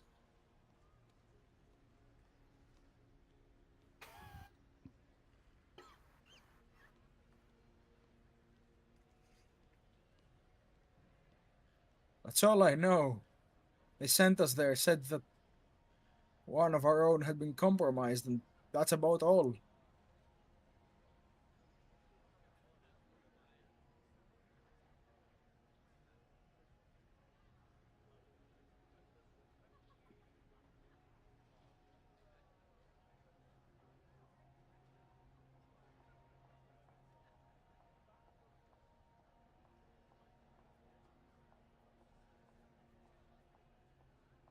Indeed. But we need to be able to confirm it. We can't keep running around like headless chickens. What are you guys talking about? Like, tricked how? Before. Yes. But she's with the interrogator. It's probably fine. He's a powerful psyker. That's the The problem. guy on the floor turns to his side and he's like clutching himself, trying to, bear through the pain, it seems.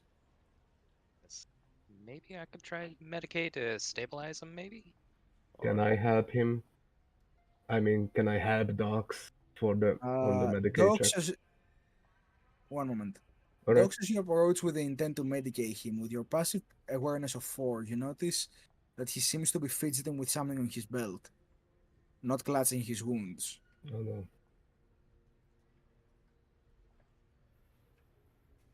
Stand back. He's reaching for something. When he hears you say that, he turns around suddenly, holding a frag grenade in hand. Holy Alright, buddy. I was gonna see if I could make an athletics to kick the grenade out of his hand, but okay. I will just blast his head. Yeah, I guess the two of you could do could do a roll off to see who gets to go first. Okay. Here, though.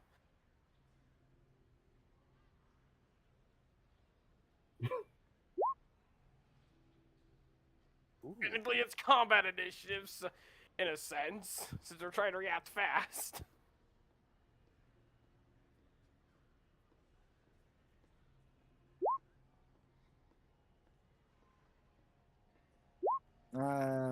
It's a tie, so. Alright. In that case, Lucas, roll me. He kicks Maximo in the balls. Oh.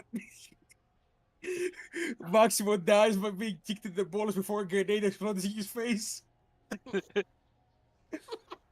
Oh, don't ever say it again. I'm banning you. I'm banning you from our own channel. Alright, so Lucas, make me an athletics to kick the grenade of his hand. That is a 2. I'm gonna have to contest it with his. Come on, fail. You are wounded. You are barely conscious here. He does have severe trauma, so he will be having certain difficulty. Now, In this case, it's severe considering.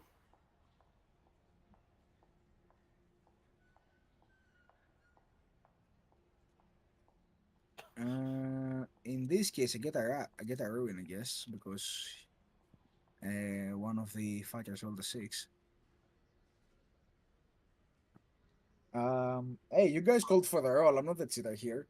He's only rolled 20, a cheater. He cheated us out of me punk kicking that grenade in. Okay, so in this case,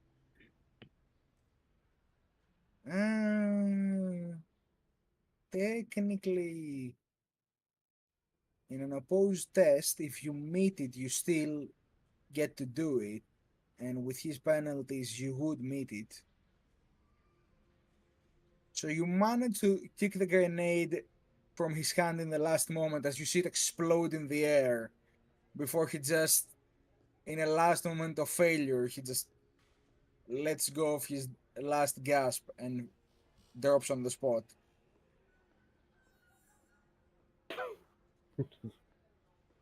And then his real last gasp happens as his eyes bulge from the impact, and he dies in a last moment of horrid pain. God damn it, Maximo. He was still technically alive. We could have resuscitated him.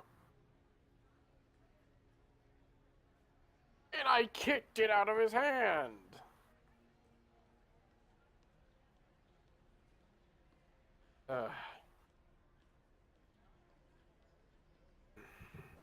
This is not good.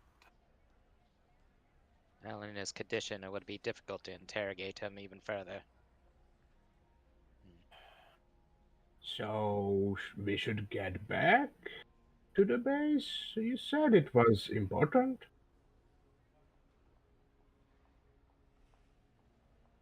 Yes.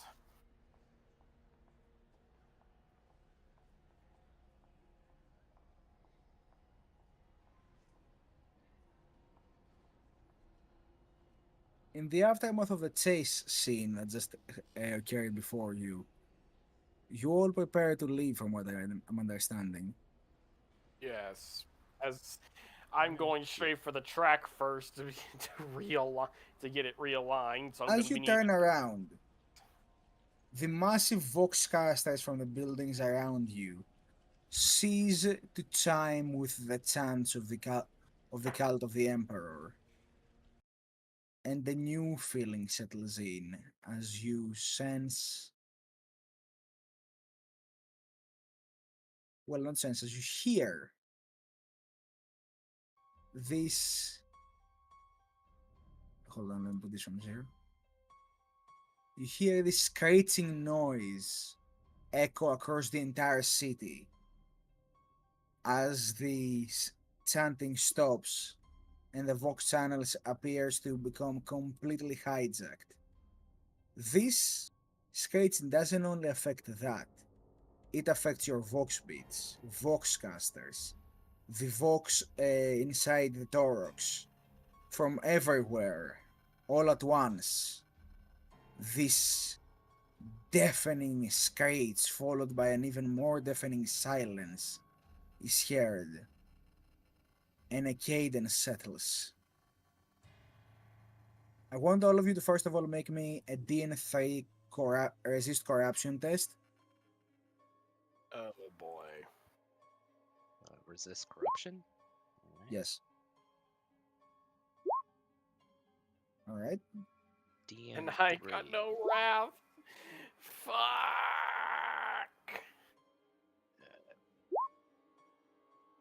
Holy shit. Why do you have a +3 modifier? Oh, sorry. I thought that was the DM. Sorry. Roll it again. Sorry. Ah. Oh, I thought it was the DM3s. Would you like to roll that? Yeah. Use one of my. Yes. Right. And I don't see Lucas's roll. Because I'm scared. Alright. It's There you weird go. that the psyker. Alright, so in this case, Muldoon and Dox are fine. Mm-hmm. Lucas and Maximo, you gain 1 point of corruption. Great. Muldoon, you managed to shield your mind from the mental corruption. As dogs, your body and mind are too far gone into the clutches of the Omnisaya for you to feel this sensation anymore. The rest of you feel an urge to speak out, to enact upon the oppression that held you back for so long. This screech, this silence echoes across Perendor, overtaking channels, Voxbit casters, everything. Miners in the depths of Prosperia cease to grab their pickaxe to listen. Preachers ceasing their speech to listen in Amin's Bastion. Even the endless workflow of the Mechanicus in the moons of Nometari is stopped to listen. The very Inquisition above the planetary system stands still to listen. On giant screens before you, you see scenes from your ambush in the facility when Maximo and Lucas fought those gangers alongside David and Austin in that factorium, if you remember.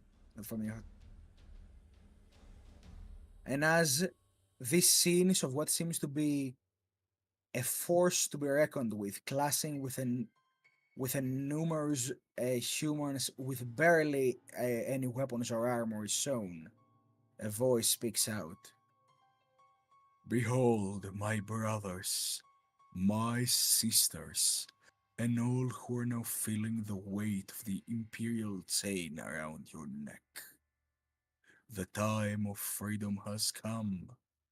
Years of our suffering, toil, and patience has accumulated into a great fire that will set us all free, melting away the chain and the cruel, throne-seated corpse that holds it.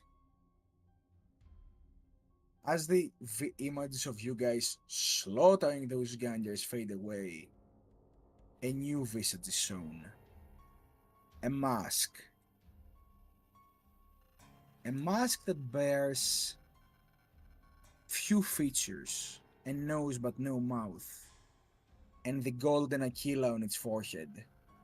It is made of iron, and behind the sockets of its eyes you see two eyes of bright blue, burning with ambition.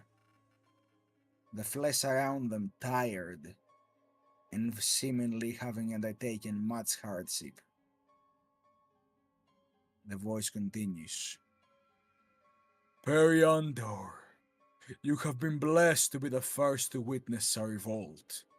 You may follow us in glorious liberty now, siblings. Be free of hate, stagnation, and pain. Be free to embrace these chains, to light a great flame that will engulf the stars, to claim your destiny as masters of fate, just as the great powers planned.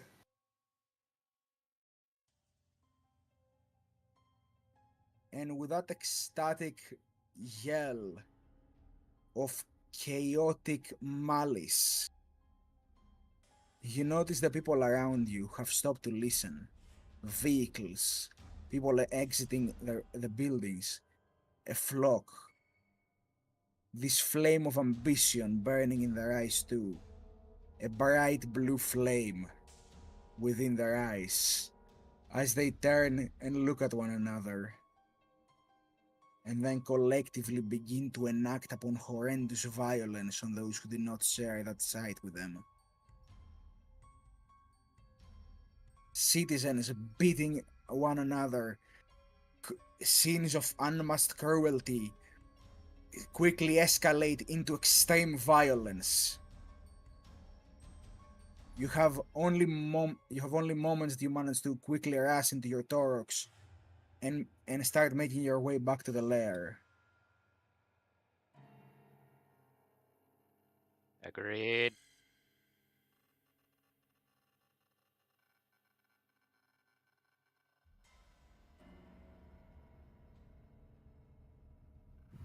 Get out of here now. You say as you start the engine and start driving. I'm not gonna break the Torox again. At this point, you have made your way back to the lair so many times that you don't need to roll a test to basically get back there. And since the states are basically abandoned due to everybody just getting into this frenzy of beating up those without ambition in their eyes, you basically can very easily go through the road. But easy is not always, in all its aspects, easy. As you make your way through, you see the metaphysical effects of the speech taking effect throughout the city. Those that do not revolt are met with brutal violence. People are boarding up hubs and others are rushing to the aid of enforcers. Some that would normally not happen because people fear enforcers. But now the scenes are beyond crazy. Enforcers are taking action against these ambitious zealots however they can, before they are overtaken by the sheer number, beaten bloody as well, and their guns confiscated to be used by the rioters.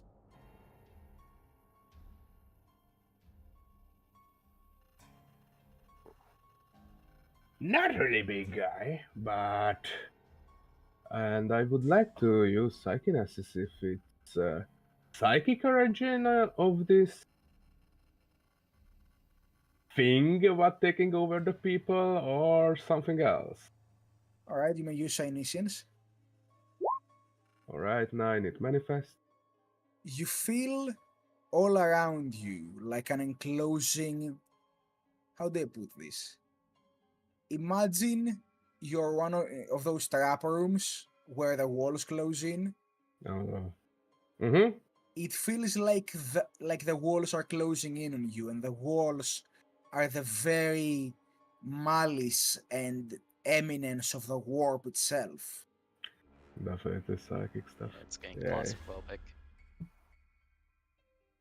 Yeah, it feels as if the very tendrils of the warp are reaching out to grasp everything in sight. Oh boy. There's definite demonic influence here, to a degree you have never met before. Well, big guy, this is really bad news.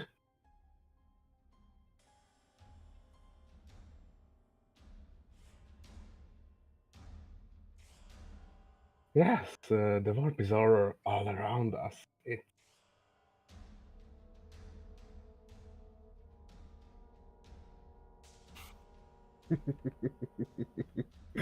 Oh god, even the mustaches too.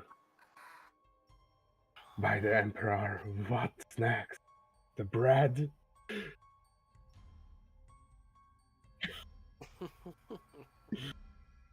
Hmm.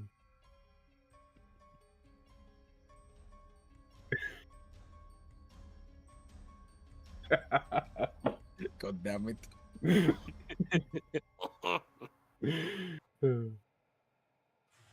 But yes, corruption abound, and the weaker minds have already been overtaken, which, unfortunately for the Imperium, is most minds. As you make your way to the lair, you find the old yard that you used to use as cover to be crumbled, ruin. Towers of smoke rising from the debris.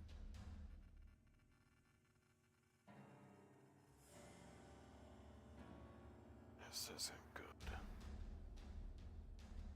But through the window, you hear a voice calling for help. A familiar voice. Aralyn. Maximo, you hear her?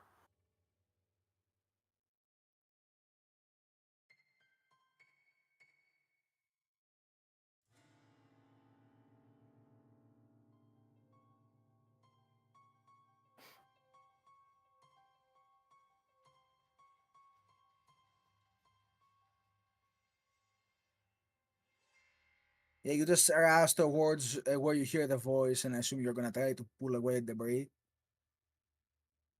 Uh, all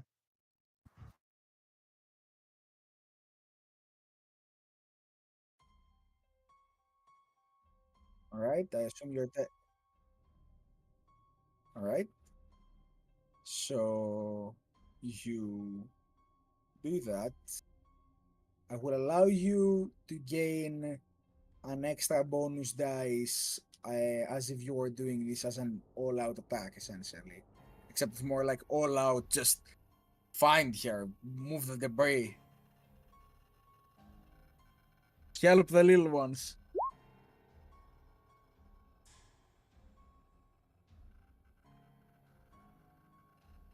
With a 4, you manage to successfully remove the debris just in time to find Arlen trapped underneath the rubble. She, she appears to be barely conscious, just conscious enough to blink and just be like, yeah, I alive. Medic.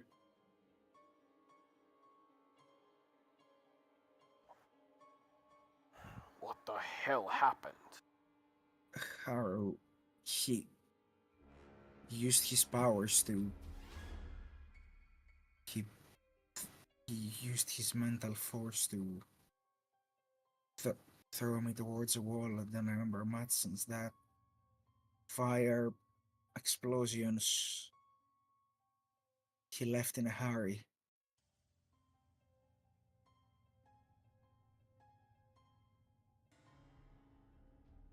I knew something was wrong before he casted that ability. He looked at the closing huts and said something like, just as planned.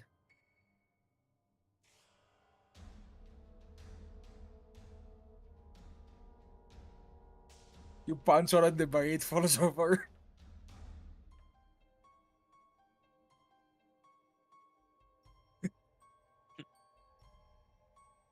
Wait, hold on. Why is it bad if the interrogator plans going alone? We're here to work for him. He's a traitor. Malker's squad. They were killed when we found them killed. Malker had hidden their unit's vaults caster underneath some rubble. We had been able to decipher at least partially some of the black box. From that, we were able to find through their information, along with what information they gathered, that Harrow was the traitor, that he had joined the heretics in assigning their members. He was there when the martyr was made, based on their information. So you were speaking the truth about this situation. Yes. Harrow's now on to us, and he must have told the voice they have to move. They have to move upscale their plans, move up the timetables. If we don't move now, they could destroy this entire hive city and the planet. We need to move. And with the corruption across the city.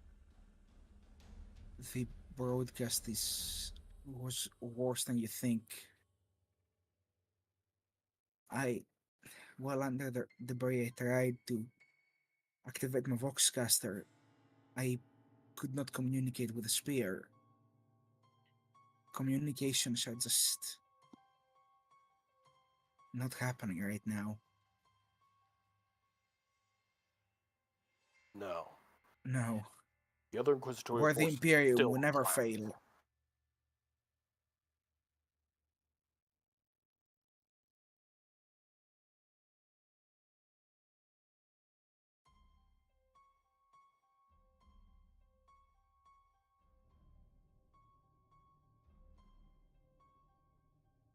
You remember? Actually, you know what? Roll me a scholar, Maximo. Can I help him? No, this is just for Maximo All right. for Maximo's flavor. All right, for fancies. Yeah. Nice. I will grant the glory for that. As Maximo, you remember the tale of the lone Vostroyan who stood before the arch-heretic to protect the Emperor, with no fear in his heart about the massive claw of demonic power that came coursing through him. Even he did not lose faith in the Emperor. Why should you? However, Dox, as Maximo is holding up Araline, you notice something very grim about here with your very high passive awareness. Here, one of her legs appears to have been mangled by debris.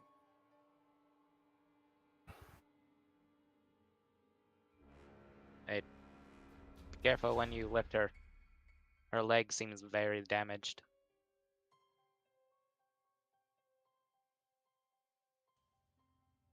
Mhm.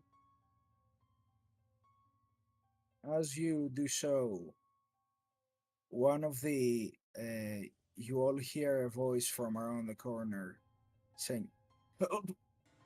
Help!"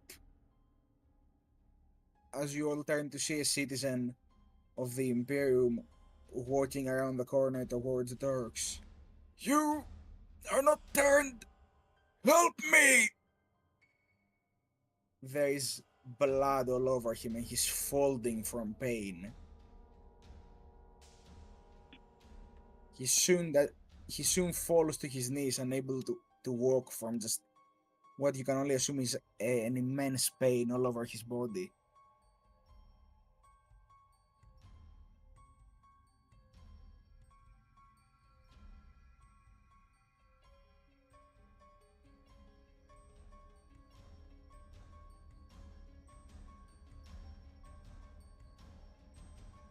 Muldoon? Help. Oh no, I know, but Muldoon, Yes. you get a feeling that you should be nowhere near this guy. No boy. Docs, continue with your sentence, please. No boy. I'll see what I can do. Well, his condition does look worse. And start walking over toward him. Uh, to the guy. You start walking to the guy. Hold on a second, Ox. Something is not right. The guy is just on the ground, just holding himself, writing with pain. Between his screams, he says, "Help me! Help me! Kill me!" And you see his back rip open as these giant Alright. spiny tentacles come out and his body begins to bloat. Molten beam. Lucas, in a fast reaction, draws his last pistol and fires on him to try and put him out of his misery. Alright? Allow me to finish the description before we roll anything. You see his mouth wrapped in a mess of toothy tentacles, his arms mutating into blades and bludgeons. His body is just stretching, bloating, and malforming by the dark powers. As he lets out a terrible roar. And this is what some of you may know. Everybody roll my scholar test. Yay. Alright. Muldoon, +1 bonus dice. Thank you. Okay, Maximo is Got 5 in safe. Glory. Alright then. That's another glory. How the fuck Oh. do you get a complication on a scholar? And another one. And Another another Glory. Alright. Jeez. Muldoon and Dox, you would know what this is, and so does Aralyn from the look of fear in her eyes. This is a chaos spawn. We need to book it. No. As it lets out this blood-curdling scream. And Lucas, you may make me your attack. I'm regretting this because I doubt it's wounded anymore.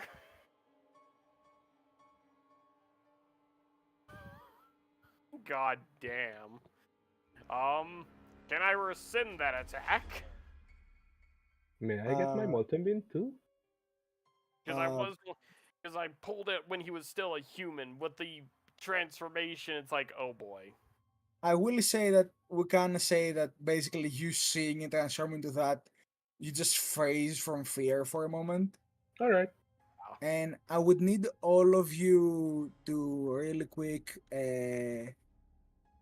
give me a DN5 resolve test against terror.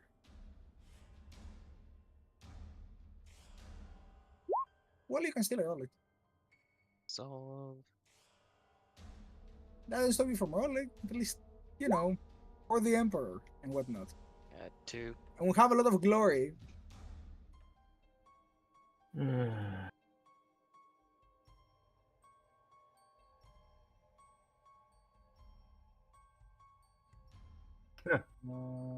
So 1, 2, Oh 0, Jesus. 0. Okay, raft it. I'm going to raft that one.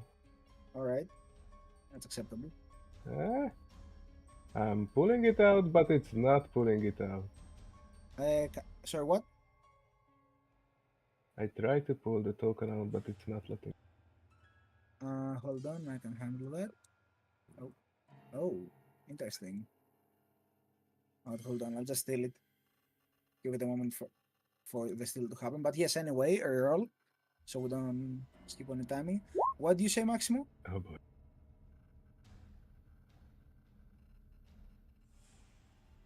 Now for Errol into roll. I don't think he's gonna get either.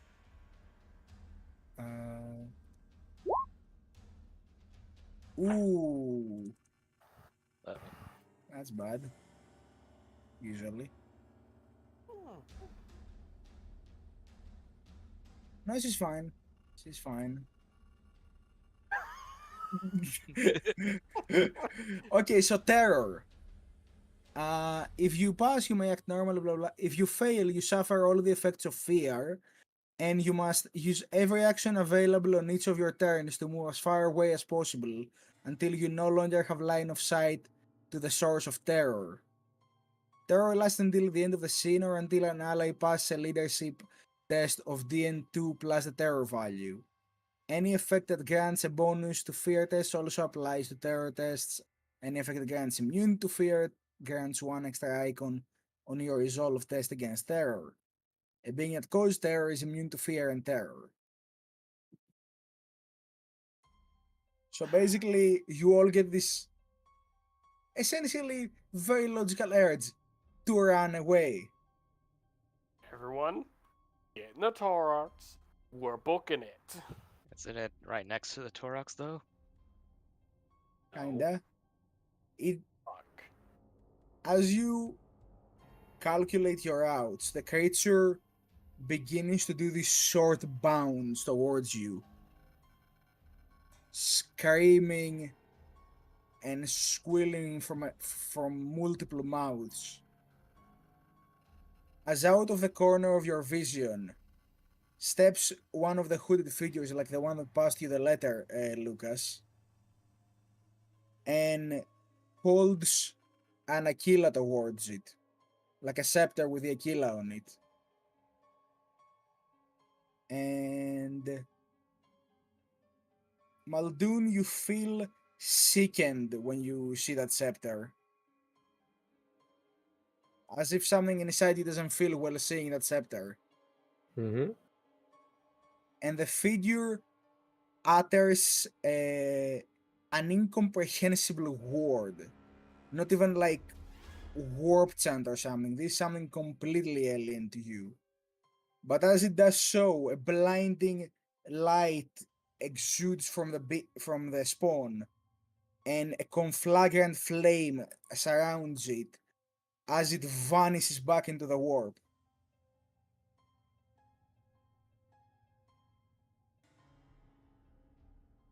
The figure then turns around and says,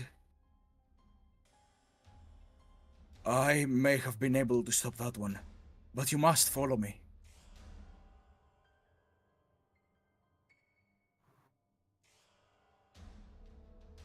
Looks like we do not have much of a choice in this case. I understand that you have firm suspicions.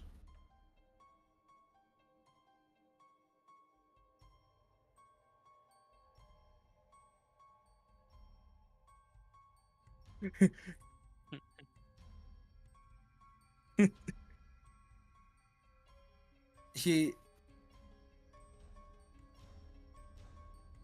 he basically just gets closer and says, "I know you have suspicions of everyone around you at this moment, and just reason to do so.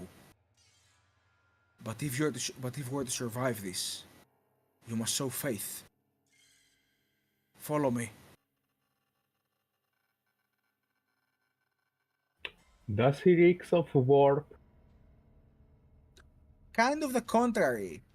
Good. You Alright. don't really feel his presence in the warp. Actually, how about this? You're my scholar. Alright. Muldoon has good reason to know what this is.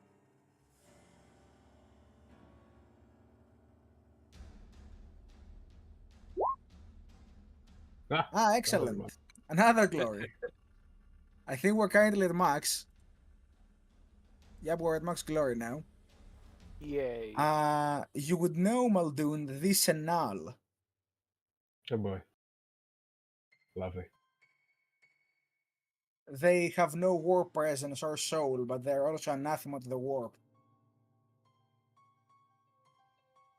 Every psychic power that cast near him suffers 2d penalty to activation. Yay. And he begins heading into an alleyway, expecting you to follow. Alright, guys. Well, this is our best chance, I think. And he just motioned the others. All right. So Muldoon motioning the way forward, and Maximo trying to keep everybody safe at this point. You begin to follow after him. The figure appears to move through alleyways and in especially abandoned ones. Like he just checks to find like the route of least people around to just go through. It's a long way from here, but if we manage to get to our destination, I can assure you all will be explained.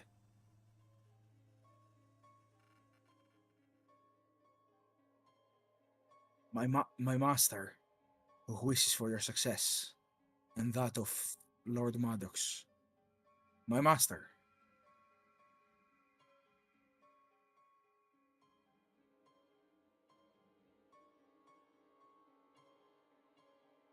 I am sure I cannot unveil more on him,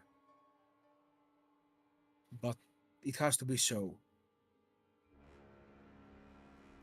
Right now, your blind faith in the Emperor is the only way for you to get out of this alive.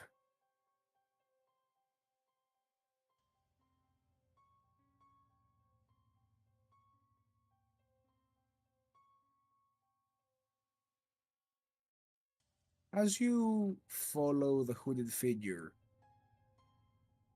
eventually, with his aid, you reach an old sanctuary of the emperors, an old ecclesiarchal temple. It appears derelict and abandoned in one of the older sectors of the city, more outwards. The kind that resources from the hive did not have enough to spare for. Out here, air is thin, and you all are forced to equip your breathers for the time until you head into the temple.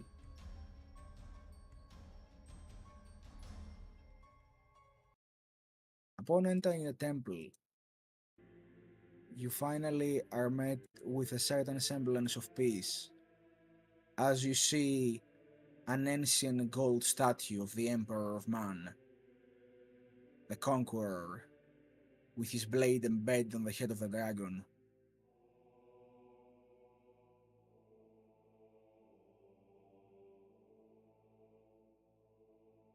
Inside this place are a few more figures such as the one you have met just now. She turns to you and says, "We have resources to help you, to aid you in reaching your ship, to aid you in rejoining his whole Inquisition.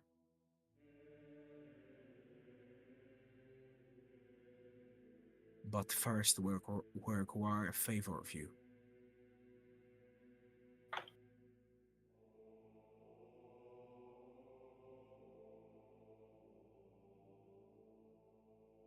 And what would be that?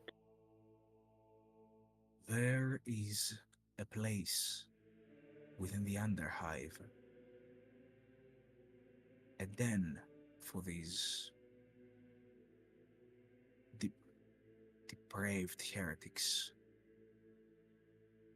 That is where their leader resides. The one you have come to know as the Martyr.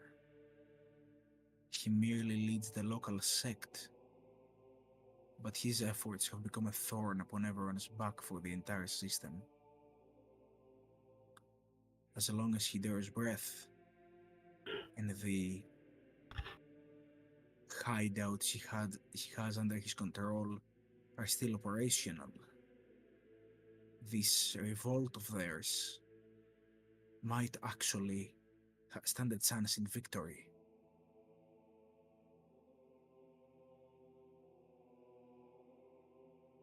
We can get you to his hideout.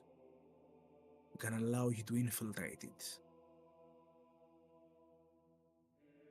But it befalls you to be the striking blow of the Emperor's will. His sword and his vengeance. For we must stay in the shadows, as we have so far.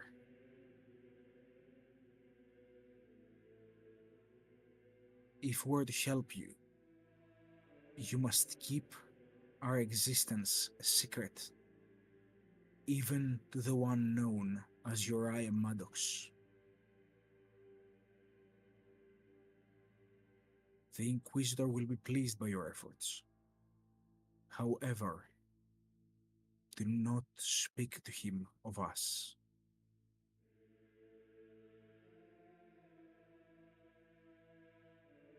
You managed to survive the abhorrent trials of treachery set upon you by the one you know as Harrow.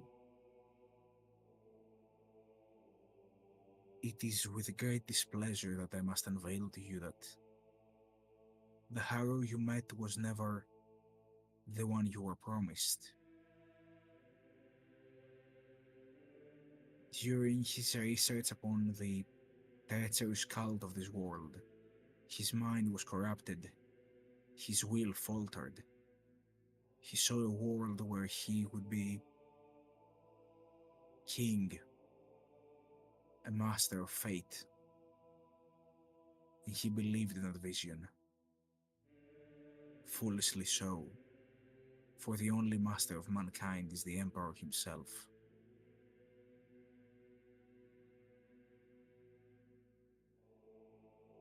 If you agree to aid us, we may aid you in return.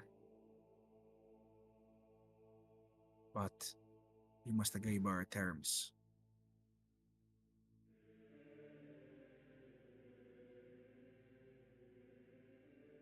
You must vow this before the Emperor.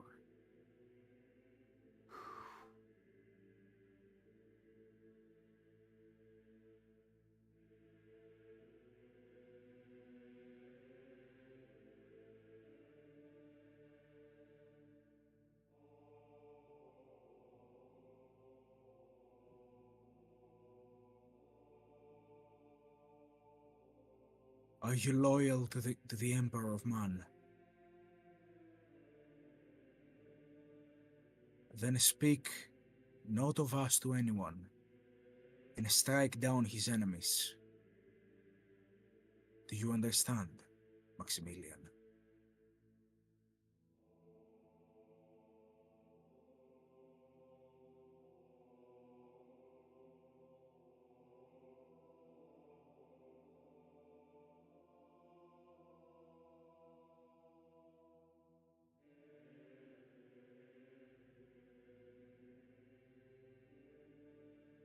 The hooded individual welcomes you into the temple to rest.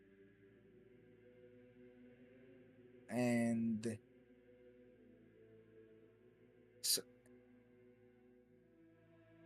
as safe as it can be. Few would venture out here, even less so those corrupted by the heretics. Rest, respite. When you're fully well again, we will await your answer.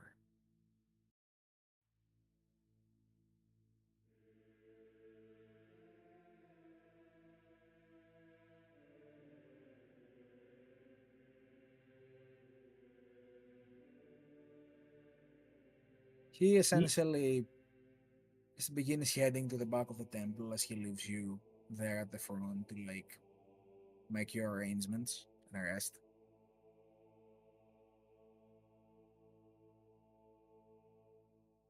And I'm guessing somebody is treating Ireland. Is Arlene with us, or Maximo carry them? Yes. Uh, Well, to answer your question, Muldoon, he said that he's going to share his assets and the ways in which he can help you if you vow to agree to his accord. Yeah. keeping silence about what group they are and such. And also taking care of the martyr. Yeah. Well, best thing we can do is just accept it and have faith in the Emperor. So,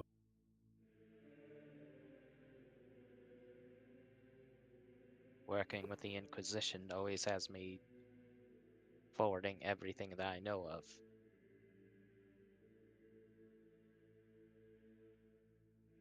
Although I'm learned from the past Inquisitor Juarez that some information isn't always recorded.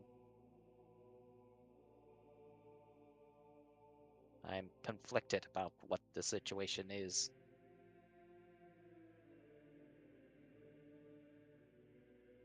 It is simple enough, says Arlen. Harrow was a traitor. He led your interrogator as well as many others to doom, including Malker. He shifted blame and steered people away from the goal at so many circumstances that I kept myself blind to because I did not want to believe that the interrogator that took me under his wing would be one of the greatest heretics that we have encountered so far. But it appears that is so. And I think we have no option but to agree with these people. They aided us and went to great trouble to get us free of that situation we're in. I don't know if we would be alive without them.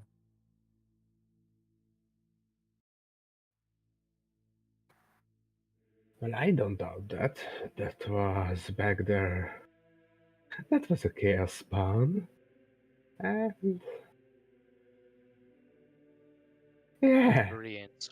Without their help, we would have possibly not be able to survive that encounter.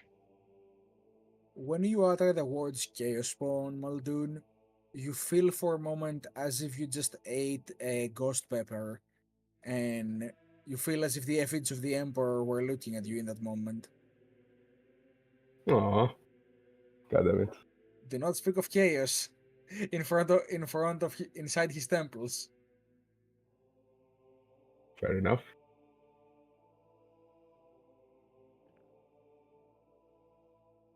But yes, it was a flashback.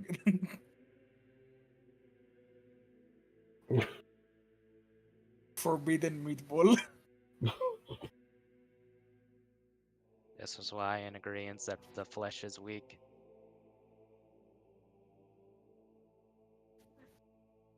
Ireland looks down at her leg. It appears so. I'm afraid that with these insights I won't be able to join you if you choose to take down the martyr.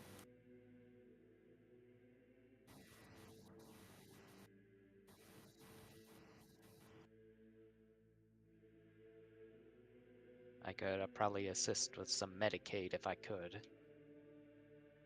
But unfortunately, all I have is tools to assist in my own repairs.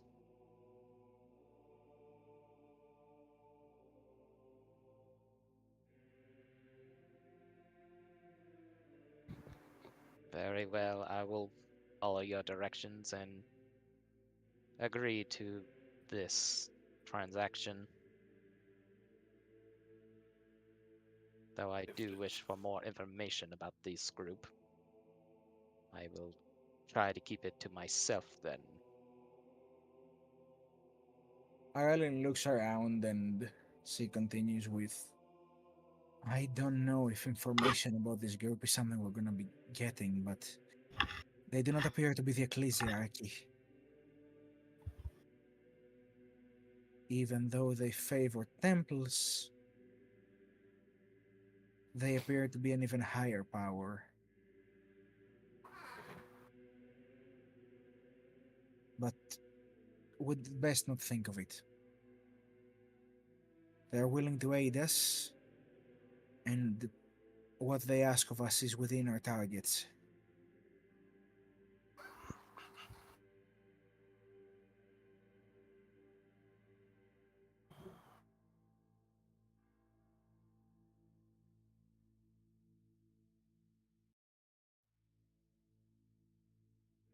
It is a necessary evil, one that we're just gonna have to make for now and move forward. We don't even know if they're necessarily a necessary evil. They could be keeping themselves secret for a good cause. At this point, I don't know who we should trust and who we shouldn't. But if they want us dead, we could have followed the way of that chaos spawn, or they could have led us to it. Ow!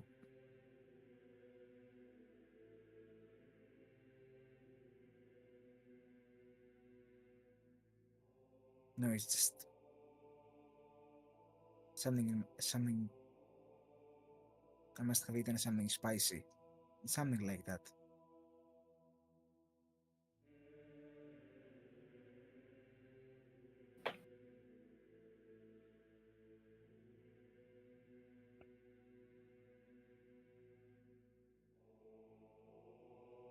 Indeed. So, it appears the mission is simple. We take a vow to help them, keep them a secret. They get us to the martyr, and if we kill him, they get us to the spear. Seems easy enough.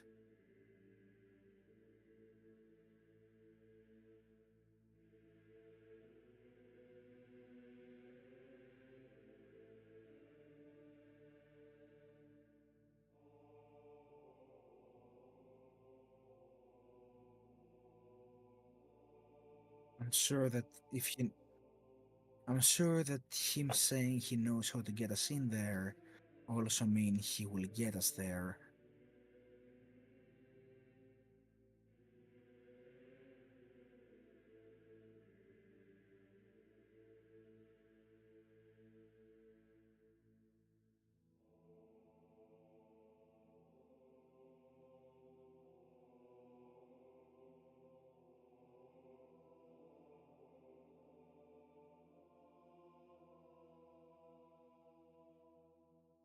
It's a fair bit of ogre wisdom if I ever heard any.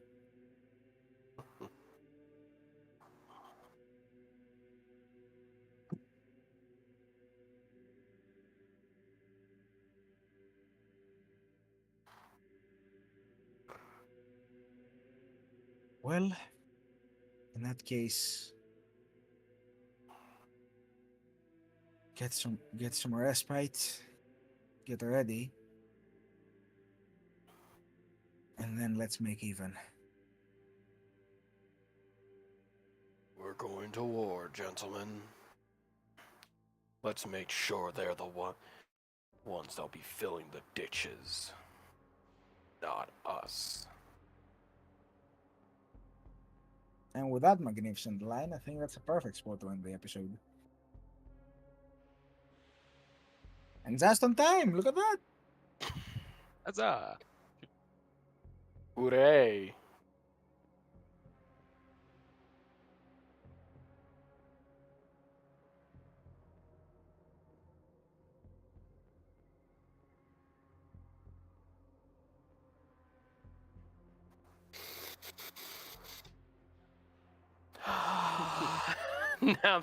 now just find like some people in the comment section and be like Hellfighters Z. What? That's Hellfighters Super. God damn it. You mean GT? Yeah. Hellfighter Super is when this all goes very bad. Demons are released on Periandor, and we turn this into a Grey Knights campaign.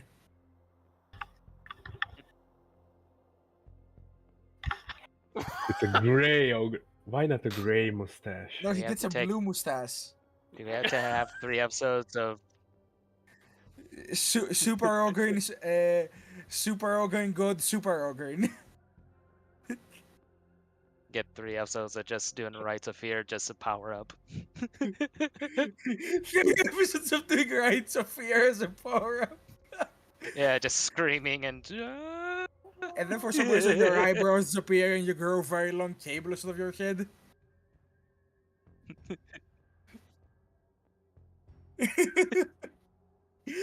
Literally, I'm you know not what made it for was? combat. That was literally just the original Five Nights at Freddy's Foxy just running down the corridor and jump scaring you.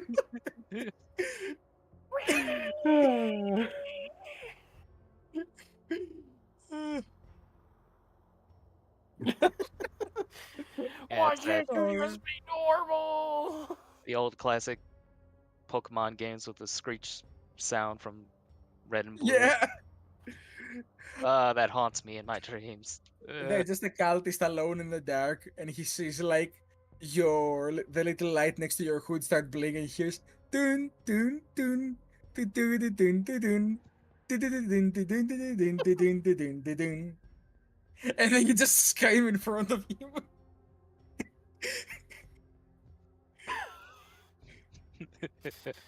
Oh. See, here's the thing. The joke is even more terrifying when you realize that he could just take them and stuff them into a skitari.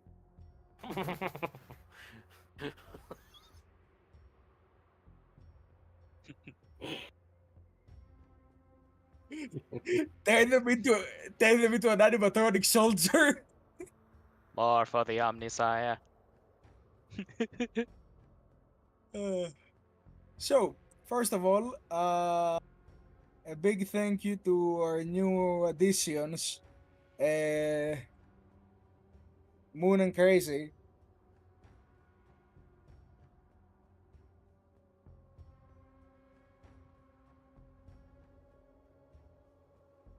Everything, yes. And I hope,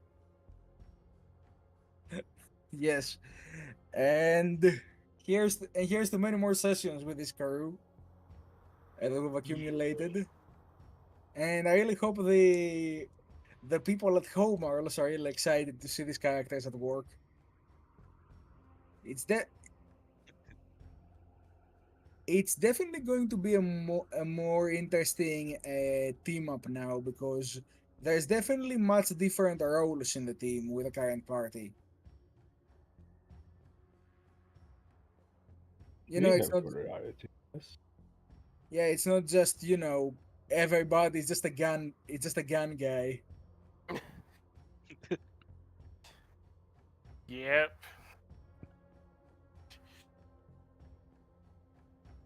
But enough of me running my mouth. How do you guys like it? Very Definitely. fun session. Fun as Oh, yeah. always. I mean, I guess it's kind of weird that you join in, and as soon as you join, things hit the fan. Yeah. Well,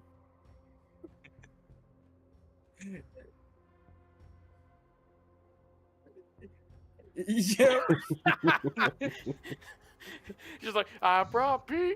You just see, they're trying to resuscitate one person. Someone's trying to put out the fire. It's going horribly, and they're just sitting there like, what did you guys do? It's like, everything. I mean, I didn't say anything last session about how Harrow basically succeeded on all his checks at seeing through you guys. But you know,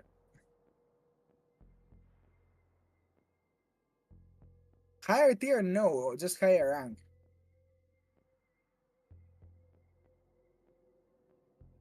Oh, and by the way, actually, with Maximo, he did not manage to do anything. But it was just bread. It was Aralyn and Lucas that gave it away, and she was like, "Okay, I can use this." And when you guys came in and were like, yeah, Malika was selling some hooded figure," she was like, "Holy shit! Why is everything working for me all of a sudden?"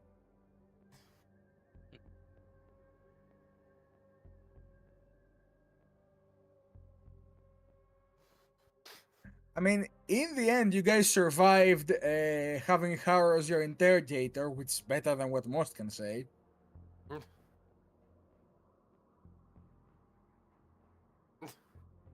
As we Indeed. have learned consistently.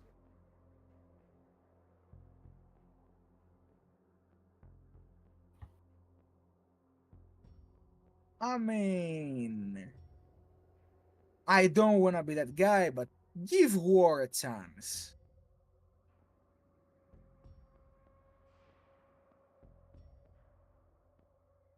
Well, I'll show you what is it good for.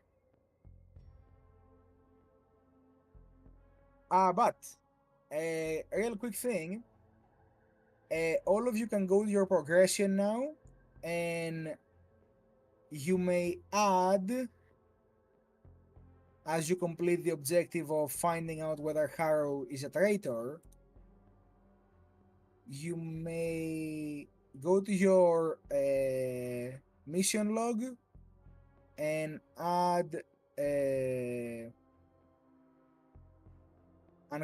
uncovered Harrow's scheme for 10 points.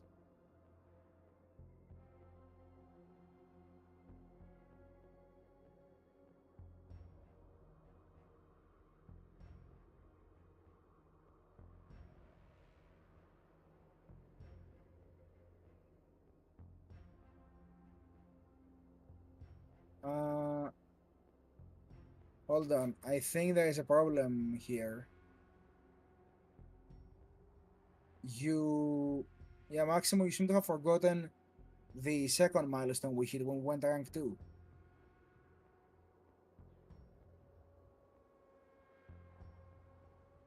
Uh, Hold on. Yeah, survive the hive. Yeah, survive the hive, recover the information about the traders. We got 20 experience, and then I just forgot to put the rank up. But yeah. All right, Yeah. hold on. What was the date on that? That was last month, the 28th. So 07, 28, 23.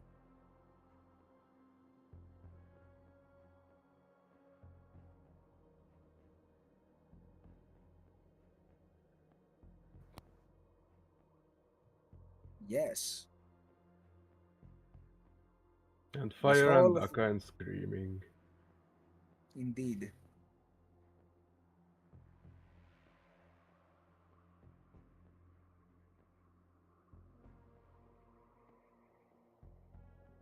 All right, so all of you have some XP to play around with in the following 2 weeks until our next session. I wish to say a great goodbye to everyone watching, but before we go, I am Saper, and you are not gonna find me anywhere yet, but soon.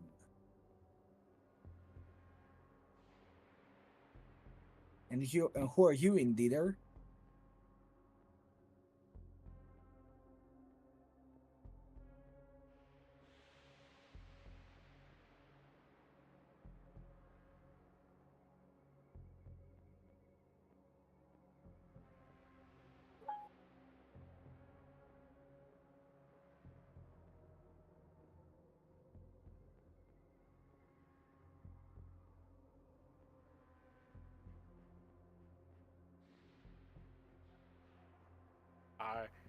I am Art of War. I've been playing the ever lovable Creedsman Sniper Lucas. Soon I shall put a nice size golf ball's round hole through Harrow's skull or chest. I'll let the chat decide on that. It'll be fun. Indeed. And I was Crazy Pat, your friendly neighborhood gamer, who was playing Muldoon, the fire support.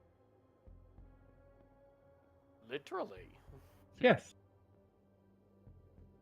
And I'm Dr. Lulumoon, and I played as Docs 404, and I'm your resident jump scare guy, I guess. Our resident fox and the fox. Yeah. Runs down the corridor, screams at you. Yes. Thank you all for showing.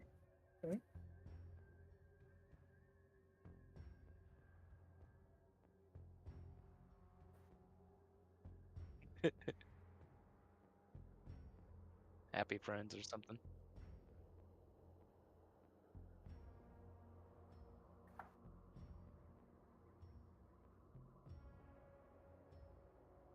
Well, just thank you everyone for showing up, and we hope to see you all in 2 weeks.